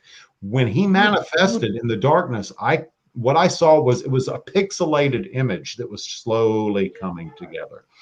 You know how when you're watching television, your satellite TV or whatever, it starts to go out because of the rainstorms and shit like that? Yeah. That's what that distortion. Yeah. That's what it was like. It was really distorted, but he finally came together. And I'll be honest with you, dude, 250%, he was extremely sexy, very attractive. I am intrigued by this. I want to see this in person. People probably think it's crazy or something. But you know what? They can believe what they want. I've seen it. I felt it. I've talked to them as if I'm talking to you right now, dude. I've seen. I would like to do that. I think in an episode in a controlled environment, nobody's gonna get hurt, stuff like that. No. And we could tell the audience and explain it. It would be something interesting. Like I said, somebody like you that knows what they're doing. So I think I want to see that for myself in particular, and I think the world should see that what's possible. And how, some people have the wrong idea about all demons anyway. So I kind of want to, not all demons are evil. Okay, let me show you. You see this short? Yes. I was noticing it. I was trying to look at it. Oribus. Okay. Oribus is the 55th spirit of the Goetia. Oribus is fantastic. Oribus is a demon, but he is very loyal, very friendly to the occultist, to the sorcerer. You said it's friendly. Very friendly. In fact, I have actually evoked and invoked Oribus to defend me and others from other demons. Basically, he's a demon that kicks the ass of other demons. Okay. Well, you guys, it's. I think I came across the one I did my most research on was the one that's coming up now, and the new episode tonight. I told you, Malthus. You know much about that? Yes. I mean, you could probably explain it better than me, but we came across. I'll just tell you that's what was there. I'm not gonna say what it was or attached to, but describe what Malthus is. Well, he's very trickster-like. He's a very okay. So Malthus is very sexual, but he's also a trickster. He can be an asshole. It makes a lot of sense. Okay, sexual, trickster, asshole, very touchy-feely type. My charger real quick. I'm still listening. Yeah, sure. Very touchy-feely type demon. But he just wants attention for the most part. Yeah, he can be dark. Sure. Yeah, and yes, Denise, it is scary. But, it is pretty scary. That's why you guys should watch the episode tonight. It's cool and it's interesting. That's why I think I brought it up to you, Ken. I think I messaged you, and I was like, Malthus, and it makes sounds of a horse, and it also it looks like a bird or a raven or something. But if it needs to, or if you ask it or whatever, it can make the sounds of a horse. It's going to be interesting tonight. That's why I kind of bring that up. Demons are master shapeshifters. And they can mimic anything. You got to remember, dude, these things existed billions and billions of eons before God said, "Let there be light." Yeah. Okay. If you follow Christian religion, they existed billions and billions of years prior to the Jehovah God, the Canaanite mountain god, saying, "Let there be light." Okay. So they do whatever the hell they want to do. Yeah. They really do. Definitely true. Now, no, of course, we'll go back. All demons are not evil. That's a big misconception. But a lot of times, you as a paranormal investigator, going to these places where a lot of tragedies have happened, a lot of horrible things have happened, you're always going to get the negative of the negative. Oh yeah, to the of course. demonic. But That's as true. far as So you far. wanting to document me summoning a demon, absolutely, we can do that 100%. I think it'd be good for people to learn, just that always watch our show, and show them, like, well, you know, just document this, show them that it's possible, show them that it's not always dangerous as they think, especially if you have somebody who knows what they're doing. You know what I mean? And I learned a lot from you already, and I'll put my trust in you to try that. I think Zach's brought plenty of occultists on his show. He's had a Dybbuk box there. He's had the master of the Ouija board guy there, whatever his name is. Yeah, I can't like think that. of his name right now. He's a good. He's actually a really cool guy. I'm friends with him on Facebook. Talked to him a few times, but Zach's never had anybody summon a demon. Yeah, I don't think he's done that. I think he's more or less had strange things that he'll document, stuff that other investigators won't do, and I want to go out of the box and do it. And I'm willing. I'm sorry, girl. Let me just say, I'm willing to do that for you. For you. Well, it means a lot, man. It sounds weird. Hey, it means a lot. Thank you for summoning a demon for me. If you think about it. Okay, go ahead, Mistress B. I guess this kind of leads me to my question is, what is your ultimate goal with all of this? Like, are you looking for answers for yourself? Because I know that you have talked about how your brother's passing kind of fueled a lot of this. Are you looking for answers in regards to that? Or are you just trying to document as much as you can? Or what are you looking for? I think with season 1 is to prove it to myself, to find faith. Season 2 has been to give the faith to other people that there's life after death. I wanted to prove more and more and more this entire season to everyone. And I think with season 3 is going to be able, more or less proving, is it us creating it, or is it really around us? Is it the tulip effect, or is this all us creating this paranormal activity? So every season's different. As I get more into this, there's something else I want to learn.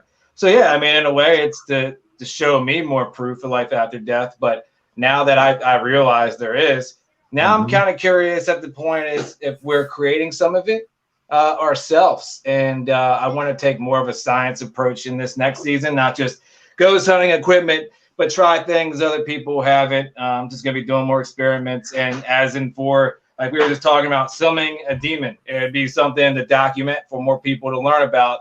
I'm basically writing a book and a show, you know? So yeah, it's definitely changed over time. But I think I found definitely my faith has stuck with me. I don't follow a certain religion, but the faith has stuck with me. Now I felt this season I gave more faith to people from the feedback I've heard. Now it's time to prove something else. And like I said, that's something different. If we're creating some of this activity, I'm sure you guys heard those stories and theories that you possibly could be causing some paranormal activity yourself. I'm curious about it. I haven't learned a lot from it, but when my brother brought it up, I was like, we got to start trying things like that. Well, you know what? A lot of yes, I'm right there with you 100%. There are some people that are born with enormous amount of power, psychic power, psychokinetic power. Yeah. Teenage girls is the biggest thing, bro. Stacy's one of them too. You missed Absolutely. it earlier. She gave me and Ken both goosebumps. Really? What'd she say? Nothing. Just she didn't say anything. Being on Her here presence gave me goosebumps. Oh, okay. That woman. She didn't know she had it, but she does when she got into this. I believe it. She does have it. We recognize that. Okay. Mistress B, she's an occultist too. Yes, she's starting out, but she's an occultist too. We recognize power when we feel it, when we see it. It doesn't matter that you guys are way up north and we're down south. Yeah. We recognize that. We feel that. Absolutely. The woman is gifted. The woman has a lot more power than she realizes herself. It'll open up more as we go. I definitely believe that. I've noticed it too. I I always ignored these things. I think with myself, I ignored them for a long time until I actually started doing the show. I ignored all the signs around me, ignored the feelings. It felt like I was more sensitive to things, and I just ignored all of it. And I guess you open up to it, and you realize you have something more than you ever knew you had. I was going to ask you about that. I remember 4 or 5 hours prior to the podcast, I was going to ask, I was like, I need to ask Brandon this. And the question was, since you have been investigating, have you noticed that your intuitive abilities, your psychic abilities, all those things have opened up more since you've been exposed to the paranormal? Way more. And I'll say something and I'll get deja vu a lot more now too. I'll say something and then the TV show or the video game or one of you guys would say something that I just said, or at the same time. I notice that more now. Or I just I'll be sitting there talking to you and we already done this. I keep having that. And now I'm feeling and hearing things that are not around me, like almost like you're schizophrenic. And I'm not diagnosed with that. I see a doctor. It's almost like that more and more. But I noticed that part too a little bit before I got into it. I just didn't pay attention. Yeah, I'm noticing a lot more weird things that are creeping me out, and I just don't speak about it because I don't want to claim myself to be some psychic or something, So I just noticed more strange things about myself. Every human being, every living thing really has psychic abilities. It's just tapping into it, getting it to open up. And you and Zach Bagans even. Yeah. Because I've noticed over the years after watching his shows, Zach has acquired more psychic abilities, more intuitive abilities, and that's happening to you, and it's happening to you rather quickly. Also, I'm not biased, but maybe I am. I don't care. Who gives a shit? Being Sicilian, there's something in our blood, man, that makes us very psychic more than other races. I actually never heard that before. He's not even being biased. Every Sicilian I've ever come across can tell you so many things that even if they don't realize what they're telling you. I've had several Sicilian people tell me things that they shouldn't know and that they'll say and that they'll go, I don't know where that comes from. And it's just this intuitive nature. And I think that there's such strong power that's passed down in the Sicilian line. That's weird. I never heard that before. That's actually awesome. My mother has it. My mother is very, very powerful psychic. She has it. Her mother had it. On and on. Everybody around the world, I definitely believe it, that has just got to learn how to use that other percentage of your brain a little bit more and just dig deep and figure out how to. And I guess my way would be doing this. So, I'm hoping I learn how to open up. If I do have gifts, open up more and figure out how to use them some more down the road. I hope so. I'm noticing all these strange new things, man. I feel like a good place for you to start would just be simply to close your eyes and visualize a brick wall in front of you. And just as you start to breathe, drop that brick wall slowly and slowly and slowly and see what happens to you, because you already have this intuitive gift. And a whole lot of being an empath is visualization, because you can't feel anything. None of these are physical things. It's all emotional. Ken can speak to this as well, because his husband is an incredibly powerful empath, and I'm an empath as well. And we've talked to several paranormal investigators who are also empaths. So just try to visualize that wall coming down slowly, kind of like a garage door. Just imagine it coming down and see what happens in your investigations, because I swear once you open that floodgate, you're never going to be the same again. I'll try it. I'll try it coming up. I got Edgar Allan Poe's house, man, so I'll try it there. That's right. I mean, I can't wait for that. I'll do it in the episode and keep it in there just for you and show you how to try it. You have it, Brandon. You have it. You and Stacy have it. Yeah. I believe it. I just never really will be like the one to be like, yeah, I do. Because it always backfires at the end of the day. People will be like, oh, this guy's claiming he's this or something. But that was my fear. That was my fear for a long time, until a great, wonderful friend of mine named Teresa Silowinski who is the host of a podcast called Ancestral Eyes. We love Finally, Teresa. I heard of that podcast. I think, they're great. They're great. Yeah. It's Teresa Silowinski and Jean Jerome. They're great, wonderful, wonderful people. Good friends of mine. I love them so much. Teresa's like a sister. Teresa finally said, "Damn it, Ken. You do have these abilities." Finally, I admitted to it. Okay, yes, Teresa. She's an Aries like my husband, so I had to bow down. You very much do. I would At not this go round point- for round with Teresa. At this point, I'm starting to realize it don't matter what people think. Just, I guess, starting to.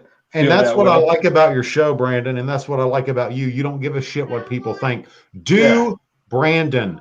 Do Yeah. Brandon. Do Stacy. Do your family. Do your show. You want me to summon a damn demon? I'll summon a demon, bro. I want to do it. I mean, like I said, and a Funhouse audience watching, man, just so you know that expect it in the future. I also really, really enjoy that you curse on your show because Yeah. I feel like Yeah. anybody in your situation, the first words out of their mouth are fuck or shit or hell or whatever. It's get the fuck out of here. Yeah. What the hell was that? And god damn it, get me the fuck out of here. I've been hearing about that a lot lately. It's cool. I think Natalie gave us a slogan basically when I first seen it. It says no filter, no games. I was like, oh, cool. So she noticed. I was like, how can you not notice? I don't know. I'm just used to it. And they don't bleep it out or anything. But yeah, I don't know. And there's like a few words that I say in like every episode I'm starting to realize. You know how like Owen Wilson in every movie goes, wow. Yeah, wow. I keep doing, I'm either doing fuck or I'm doing boom or wild. Those are like the three things I keep saying. I don't notice or realize I'm doing it at the time. I was trying to tone it down, but I can't stop myself. And I feel like, I don't know, people love it, I guess. You should be like the Samuel Jackson of the paranormal. Samuel Jackson of the paranormal. Yes. You hear that, Stacy? community. Oh shit! Yeah, Samuel. See, I told you, oh shit, is so one of them. I could hear Samuel. What the fuck was that? Yeah, dude, just like snakes on the plane, and Yes. yeah, kind of like that. He's always saying motherfucker and something. Yeah, that's Except the Avengers, he's always cussing. Yeah, we have no filter. That's why we want to do our next T-shirt. We don't have. Well, not we, me. She said, I don't have a filter. I'll make a shirt with my face on it as a clown, and then we'll bleep out the words or something. But you know what, Brandon? The more exposure you have to demonic entities, the more you believe in the existence of God. That's true, and that's happening. It's happening. Yeah, I notice a trend now, and so does everybody else, that I keep going to these places that are known for demonic activity, and I just take them. I don't know why. I'm being drawn to it. I'm being drawn to it left and right. Not Far From Home was pretty weird, and then you got Lucy coming up, and then prior to this was something else, Glen Burnie Haunting. All these places I keep getting drawn to end up being something darker. I don't know why. It's like a magnet for me right now. And like, I'm not an occultist. I don't know a whole bunch about demons, and it's just drawn to me right now. But I kind of feel like I'm helping, so I like it. Yeah. I definitely love it. I actually have a question in regards to that. It's like, what is your ultimate goal with all of this? Is your goal Hey, and I'm taking him with me. I'll be right back. Okay. All right. not to project or anything or assume, but is your goal the fame? Is your goal answers? Is your, what is your ultimate goal with all of this? Like I was saying, I think it was more or less answers. No, it wasn't fame, because before I came here, I was a public figure as it is. Professional gaming got me out there. I loved it. I loved it for a passion. I was a mental advocate too. So it wasn't about money in that. But remember, I came from being homeless and a drug addict. So, I came off the streets, became a professional gamer, had that public figure thing. It helped out. I was trying to help people with mental health. Then I moved to this. So I didn't expect any fame from it or anything. And money is evil anyways, even though we have to survive off it. I could give two shits about that. It's more or less answers and more or less education too for others. I mean, and I'm hoping I learn more as I go. I deal with panic attacks. I'm afraid of death. I'm afraid of dying. And I'm in the hospital a lot because I have health issues or I think I'm dying. But now I'm less afraid. So see how it's helping me. It's helped me overcome knowing that if I die, I'm still going to be here. There's life after death.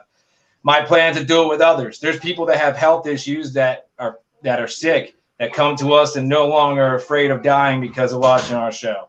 So I'm, things like that. I used to do mental health. Now it's this. It's the paranormal is to prove there's more existence and not to be afraid to die.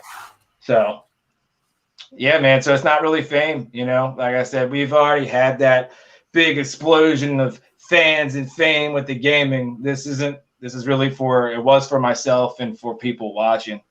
I give two shits if we're on TV or not, but it feels good. It motivates me waking up now knowing that I'm doing this for a career and this is my life now. So I'm blessed with that. I've been through a lot of shit and I'm not perfect. I've done a lot of bad things. I've been clean from 7 years. I was an addict. I felt like I didn't deserve any of this, but I changed my life around and yeah, man. I'm really hoping I could be an inspiration, honestly. I think you are. I think you are. It. I really do. I think you are. I think what you're doing is great, and I think it's from the heart. I don't think it's from ego at all. No. Ego. I gotta big say, X. Zach was probably the biggest influence in the whole game because nothing against other shows. I won't name any shows, but a lot of shows are nonchalant. It's just boring to me. I do it differently. I said adrenaline rush. I go all out. Like you said, there's no filter, right? I'm cussing and shit. So I don't know. Zach's big inspiration. I don't ever try to copy him. I'm hoping, and I keep hearing this. I even heard it from you. Next generation of Ghost Adventures. I want to be like, when they're retired and done, we're that next show that's like Ghost Adventures. Absolutely. But I want to try different things. If we're manifesting stuff, Zach Baggins, you have to be on our show too. I'm manifesting that. Before you retire, you have to be on our show. Dude, yeah, I'm telling you, get them. I bet you could. I know they're filming right now. They're dropping episodes left and right now. I just dropped 2 in like a week. Really? Mine, I'm like, I got to catch up. I'm dropping mine right now. I'm trying to drop mine every Friday until the end of season 2. It's hard because I'm doing all this. Then I got so much behind the scenes, and then I'm editing my own shit now. So I understand. Trust me. Oh man, but yeah, dude, you should try to get him on here or Patty from Ghost Adventures. She's on. We have her on. We have Patty on here. Oh, you have? Patty Negri, yeah. Oh, it was incredible. It was amazing. God, I loved her energy. I loved her energy. She's so amazing. Dude, she's that one person you ever want to go. You need help with mental health. She keeps a smile on her face all day, dude. She's absolutely real happy. That person's never down out. She's got a lot of energy. She taught us about dragon energy, and there's a dragon right over there. Patty, I listened to her. I went to one of her classes. The Paraflix chose me to go to one of her classes. I got to listen and learn from her. It's cool, man. I tell you, I'd love to also interview Amy Allen from the Dead Files. Oh, that'd be interesting. I haven't watched their show in a while. I liked their show. I just didn't like the little detective part they put in there, but everybody's different. It's because I'm more into the paranormal. So, well, she's great. Yeah, she's I always with Amy Allen, I'm right there with you. I wanted to keep to the spiritual, to the spirit side of things. I like the fact that they draw what she's seeing, and usually what she's seeing. It's like I want to be there in person for it though, so I can feel what they're feeling and see it, not just from watching it. So I'm really intrigued by her. I think it's awesome. I think it's cool what Jack Osborne does in his show in Portals to Hell because he brings on he brings on a new psychic medium all the time. It's fresh. They're new. So you don't get just one. You get multiple of them. And every episode, it's something different. I like what they do too. I tell you what, Brandon, I want you, when you get a chance, and if not, me and you can talk later. There's a place in Perry, Florida, Perry, Florida, called Poor Spot Cemetery. Poor Spot Cemetery. Mm-hmm. There are entities there that predate demons. Okay. They're jinn. DJIN. Jinn. Yeah, jinn. Yep. They're jinn. And I have actually seen legitimate pictures of them. When you come to Florida, if you come my way, I will take you to Poor Spot Cemetery. That'd be awesome. Coming too.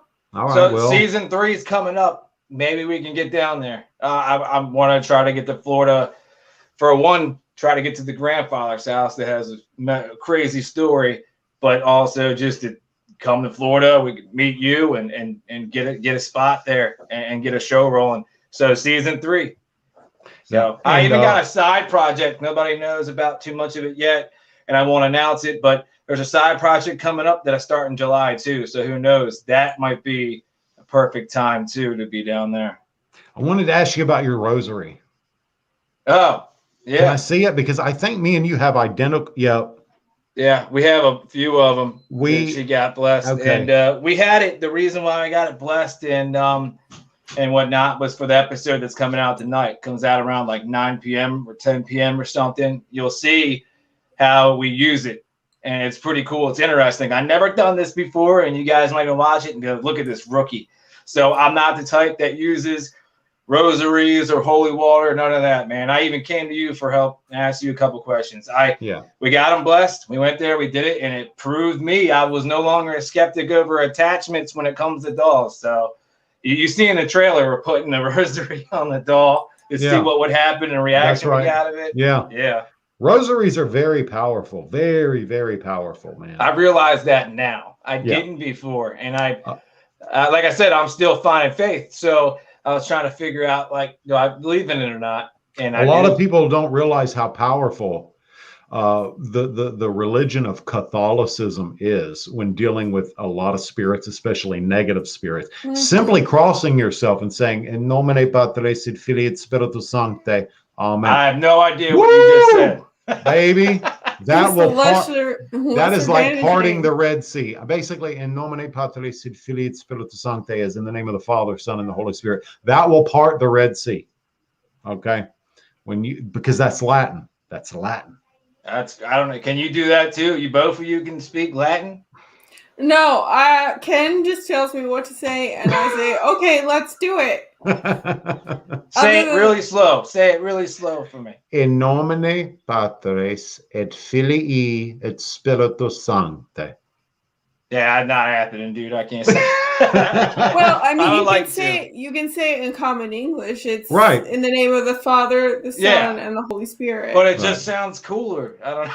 It just sounds so much cooler in Latin. It does. I mean, Filii et Spiritus Sancti. Yeah, I'd like to do that myself, maybe if I can. Latin's a beautiful language, and a lot of evil spirits fear Latin. Well, fear it. And next couple episodes, not to interrupt you, my bad, real quick. And Crownsville Hospital coming up. We're doing the Phasma box, but this time we're doing it reversed in Latin. So you just said that evil spirits like it. I'm doing it. We haven't done that yet, and I'm gonna do it in Latin. And I'm don't know if I'm even gonna be able to understand it, but I'm gonna do a small session with it for the first time because I heard a little bit about it. So I was like, let's try something different. So we'll message the Latin to you. Don't worry. Yeah. Okay, and that's called the Phantom Box. Is that what you said? Phasma box. I got like the B&O Railroad. We got literally a train going by where they said all aboard, stuff like that. So I remember that. It's done amazing stuff. And like last night during our live stream, the teddy bear is being touched, and the little kid comes through and says, "Teddy, what'd you touch, Teddy?" My brother is here with me. His presence is always here, and I'll say, "Hey, Brian, play a guitar," and a guitar sound comes in on point. Wow. We got tons of we're actually in the bathroom of where a female stays at. She died outside this room and overdosed a year ago. So she's in here. We have my brother in here and other spirits in here. So we're actually in a haunted little hotel spot. So, okay. So like right now I got chills all down my back. Like I feel like being touched. This actually leads me to my last question. It's kind of a would you rather. Would you rather have every tool known to man for paranormal investigations, but not be allowed at the site, or have no tools and be allowed to go to the site? So like either you set up all your cameras and your different boxes and spirit balls and infrared and whatever else you want, but not be allowed to go, or just go you with whatever clothes you're wearing and no recording other than the camera that records you, no recording equipment at all. That's a tough one. Great question, though. It's well, I like to document it. So if I'm going to go visit a place, I want to document it for more proof. I want to prove what I'm catching. at the same time, I want the experience. I want it's that adrenaline rush, and I get to do it. I'm gonna have to say, I don't know, man. It's tough, dude. It's a tough question. Yeah. Oh man, what would I don't know. I know what you would rather do. What do you think that I'd rather You do? would rather just be there to experience it. Come on, You're bro. probably right. Yeah, I think you're right. I'd rather just experience it. But I love documenting it. But if I couldn't, then yeah, I'd just be there. I'll Because stay there, it's- sleep there, live there. You know, Stacy said it's a rush. And Yeah, it is a rush. And we don't, honestly, we get places sometimes you don't even need equipment, right? So yeah. I want to be able to get the experience where you don't need equipment and you can prove there's life after death without using that equipment. So I have documented, again, I'm not a paranormal investigator. Let me pull out my little piece of equipment I use. Okay. Your SB7 box, Yeah, that's SB7. the new one. That's Yeah. the SB it's called a new one. It has a T or something in it. Yeah, it's it does. cold spots, hot. A lot of investigators have not got that yet. Like me, I still got the classic SB7, but you let me know how that one works before. Let me say this. People are going to freak out when I say this, but whatever. I summoned Lucifer, okay? The TV's not working. And I had this in the center of the circle with me. And I got, I got some voices in Aramaic. Aramaic. Now, Aramaic predates Latin. Aramaic predates Arabic. Proves more Aramaic, for the skeptics, man. It proves more for skeptics when you get stuff like that, because everybody assumes it's going to be random words in English. There's so much more you can get through that. Yeah, because Aramaic is the oldest known written human language. Is that's the same language that you heard in like the Fourth Kind movie where they're speaking? That's the same language that Christ spoke. Yeah. Okay. Okay. Like when he was in the desert doing his 40 days and 40 nights, that was the same language that Satan spoke to Jesus when he said, "Hey, turn those stones into bread." Did you record all this? Did you try it out? I did. I did get it on this. I got it on this. Okay, cool. Because I want to see that too, man. Okay. Yeah, sure. Because especially, with the new SB7, the new one, I want to see how it works. Because that one does like temperature and all that stuff too, right? I mean, and I don't know how to work all that crap. I just know how to turn it on and listen to it. But I got a smorgasbord of equipment and different spirit boxes. I took the antenna off. I took the antenna off before I did it. And I didn't need the antenna. Why should I need the antenna, right? Don't worry. I'm coming over next weekend. I'll figure out how it all works. That's right. You can take the antenna off. There's also, if they know what they're doing, they'll open it up and do something with the AM. I don't know what else they do in there, but I get mine modded, and I get a speaker that's modded just for the SB7. It's called a DAS speaker. When you turn it on, it goes now in SB7 mode. So I make sure it's modded too. But like last night in the live stream, we used an SB7 that wasn't modded, and some interference came through. I like the ones that are modded, so there's no interference. If there's no voices, there's no voices. I like that you took the antenna off. Yeah, I took the antenna off, and now I speak Latin, but I don't speak Aramaic, so I had to do my research on Aramaic when I summoned Lucifer. Now, as an occultist, Lucifer and Satan are not the same thing. A lot of people don't know that. Big misconception. And we don't have time to go through all that tonight. But basically, he was saying, "Yes, I am here. I was here before Adam." That's what he said. Wow, that is yes, I am here. Yes, I am here. I was here before Adam. Phenomenal evidence, dude. Yeah, I'll let you hear it. I'll let you hear it. I recorded that shit. I wasn't stupid. Yeah, I want to hear it, dude. If you let me, I like to post it on our page. Absolutely. I'll send it to you. And when I get off here, we're going to get everybody from the Funhouse, because they get to promote it, come and like your page, man, because you're awesome. Your energy's awesome. You guys are both awesome. And I'm going to bring you on as a resource, dude, soon. I'm going to bring you on as a resource before we even meet in person. I did. Danielle Martin, that's in the chat. We just had her as a resource. She's a spiritual reader, so she did a great job. Now it's time to get an occultist on and try something new. I'm excited. Man, I'm excited too, man, because tonight, Lucy, family reunion. I haven't been in Pittsburgh since I was a kid with my brother that passed away. That's why it's called a family reunion. We go back to PA, and I do my first haunted doll session. So that comes out tonight at 9 on Paraflix. Make sure you watch it. Absolutely. Thank you, guys. So before you go, Brandon, I know we're a little over time, but you know what? The world can deal with it. Before we go, is there any big message you would like to leave out there for any reason whatsoever? A shout out to friends, to family, new paranormal investigators. Yeah, I mean, give a shout out to my brother Billy. He told me from the beginning this is my calling, and I found out it was. And shout out to him. He supports us. It's amazing that he told me it was a calling. I didn't believe it, and it's real. It came true. Shout out to everyone that's stuck by my side since the professional gaming days to now and through the thick and thin, because I've made plenty of mistakes, and they've all stuck by my side. I appreciate the fans. Natalie for believing in our content, bringing us on Paraflix. Shout out to my team, Stacy, putting up with my bullshit in a relationship and working together. Kareem, for filming every single thing for us, and even when he's scared shitless.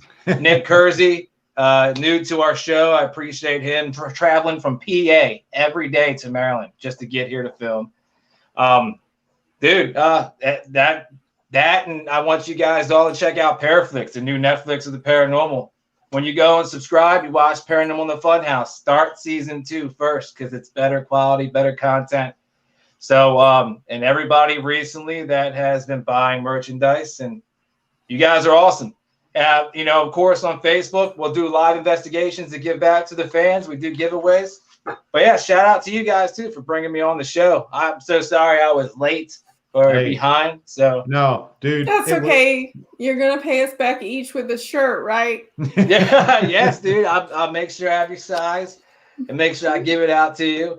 And I want to, I think after we film the Goat Man documentary, I'd like to come back on here and speak about that, man. Absolutely. Yeah. We would love to have you back, Brandon. You let us know when.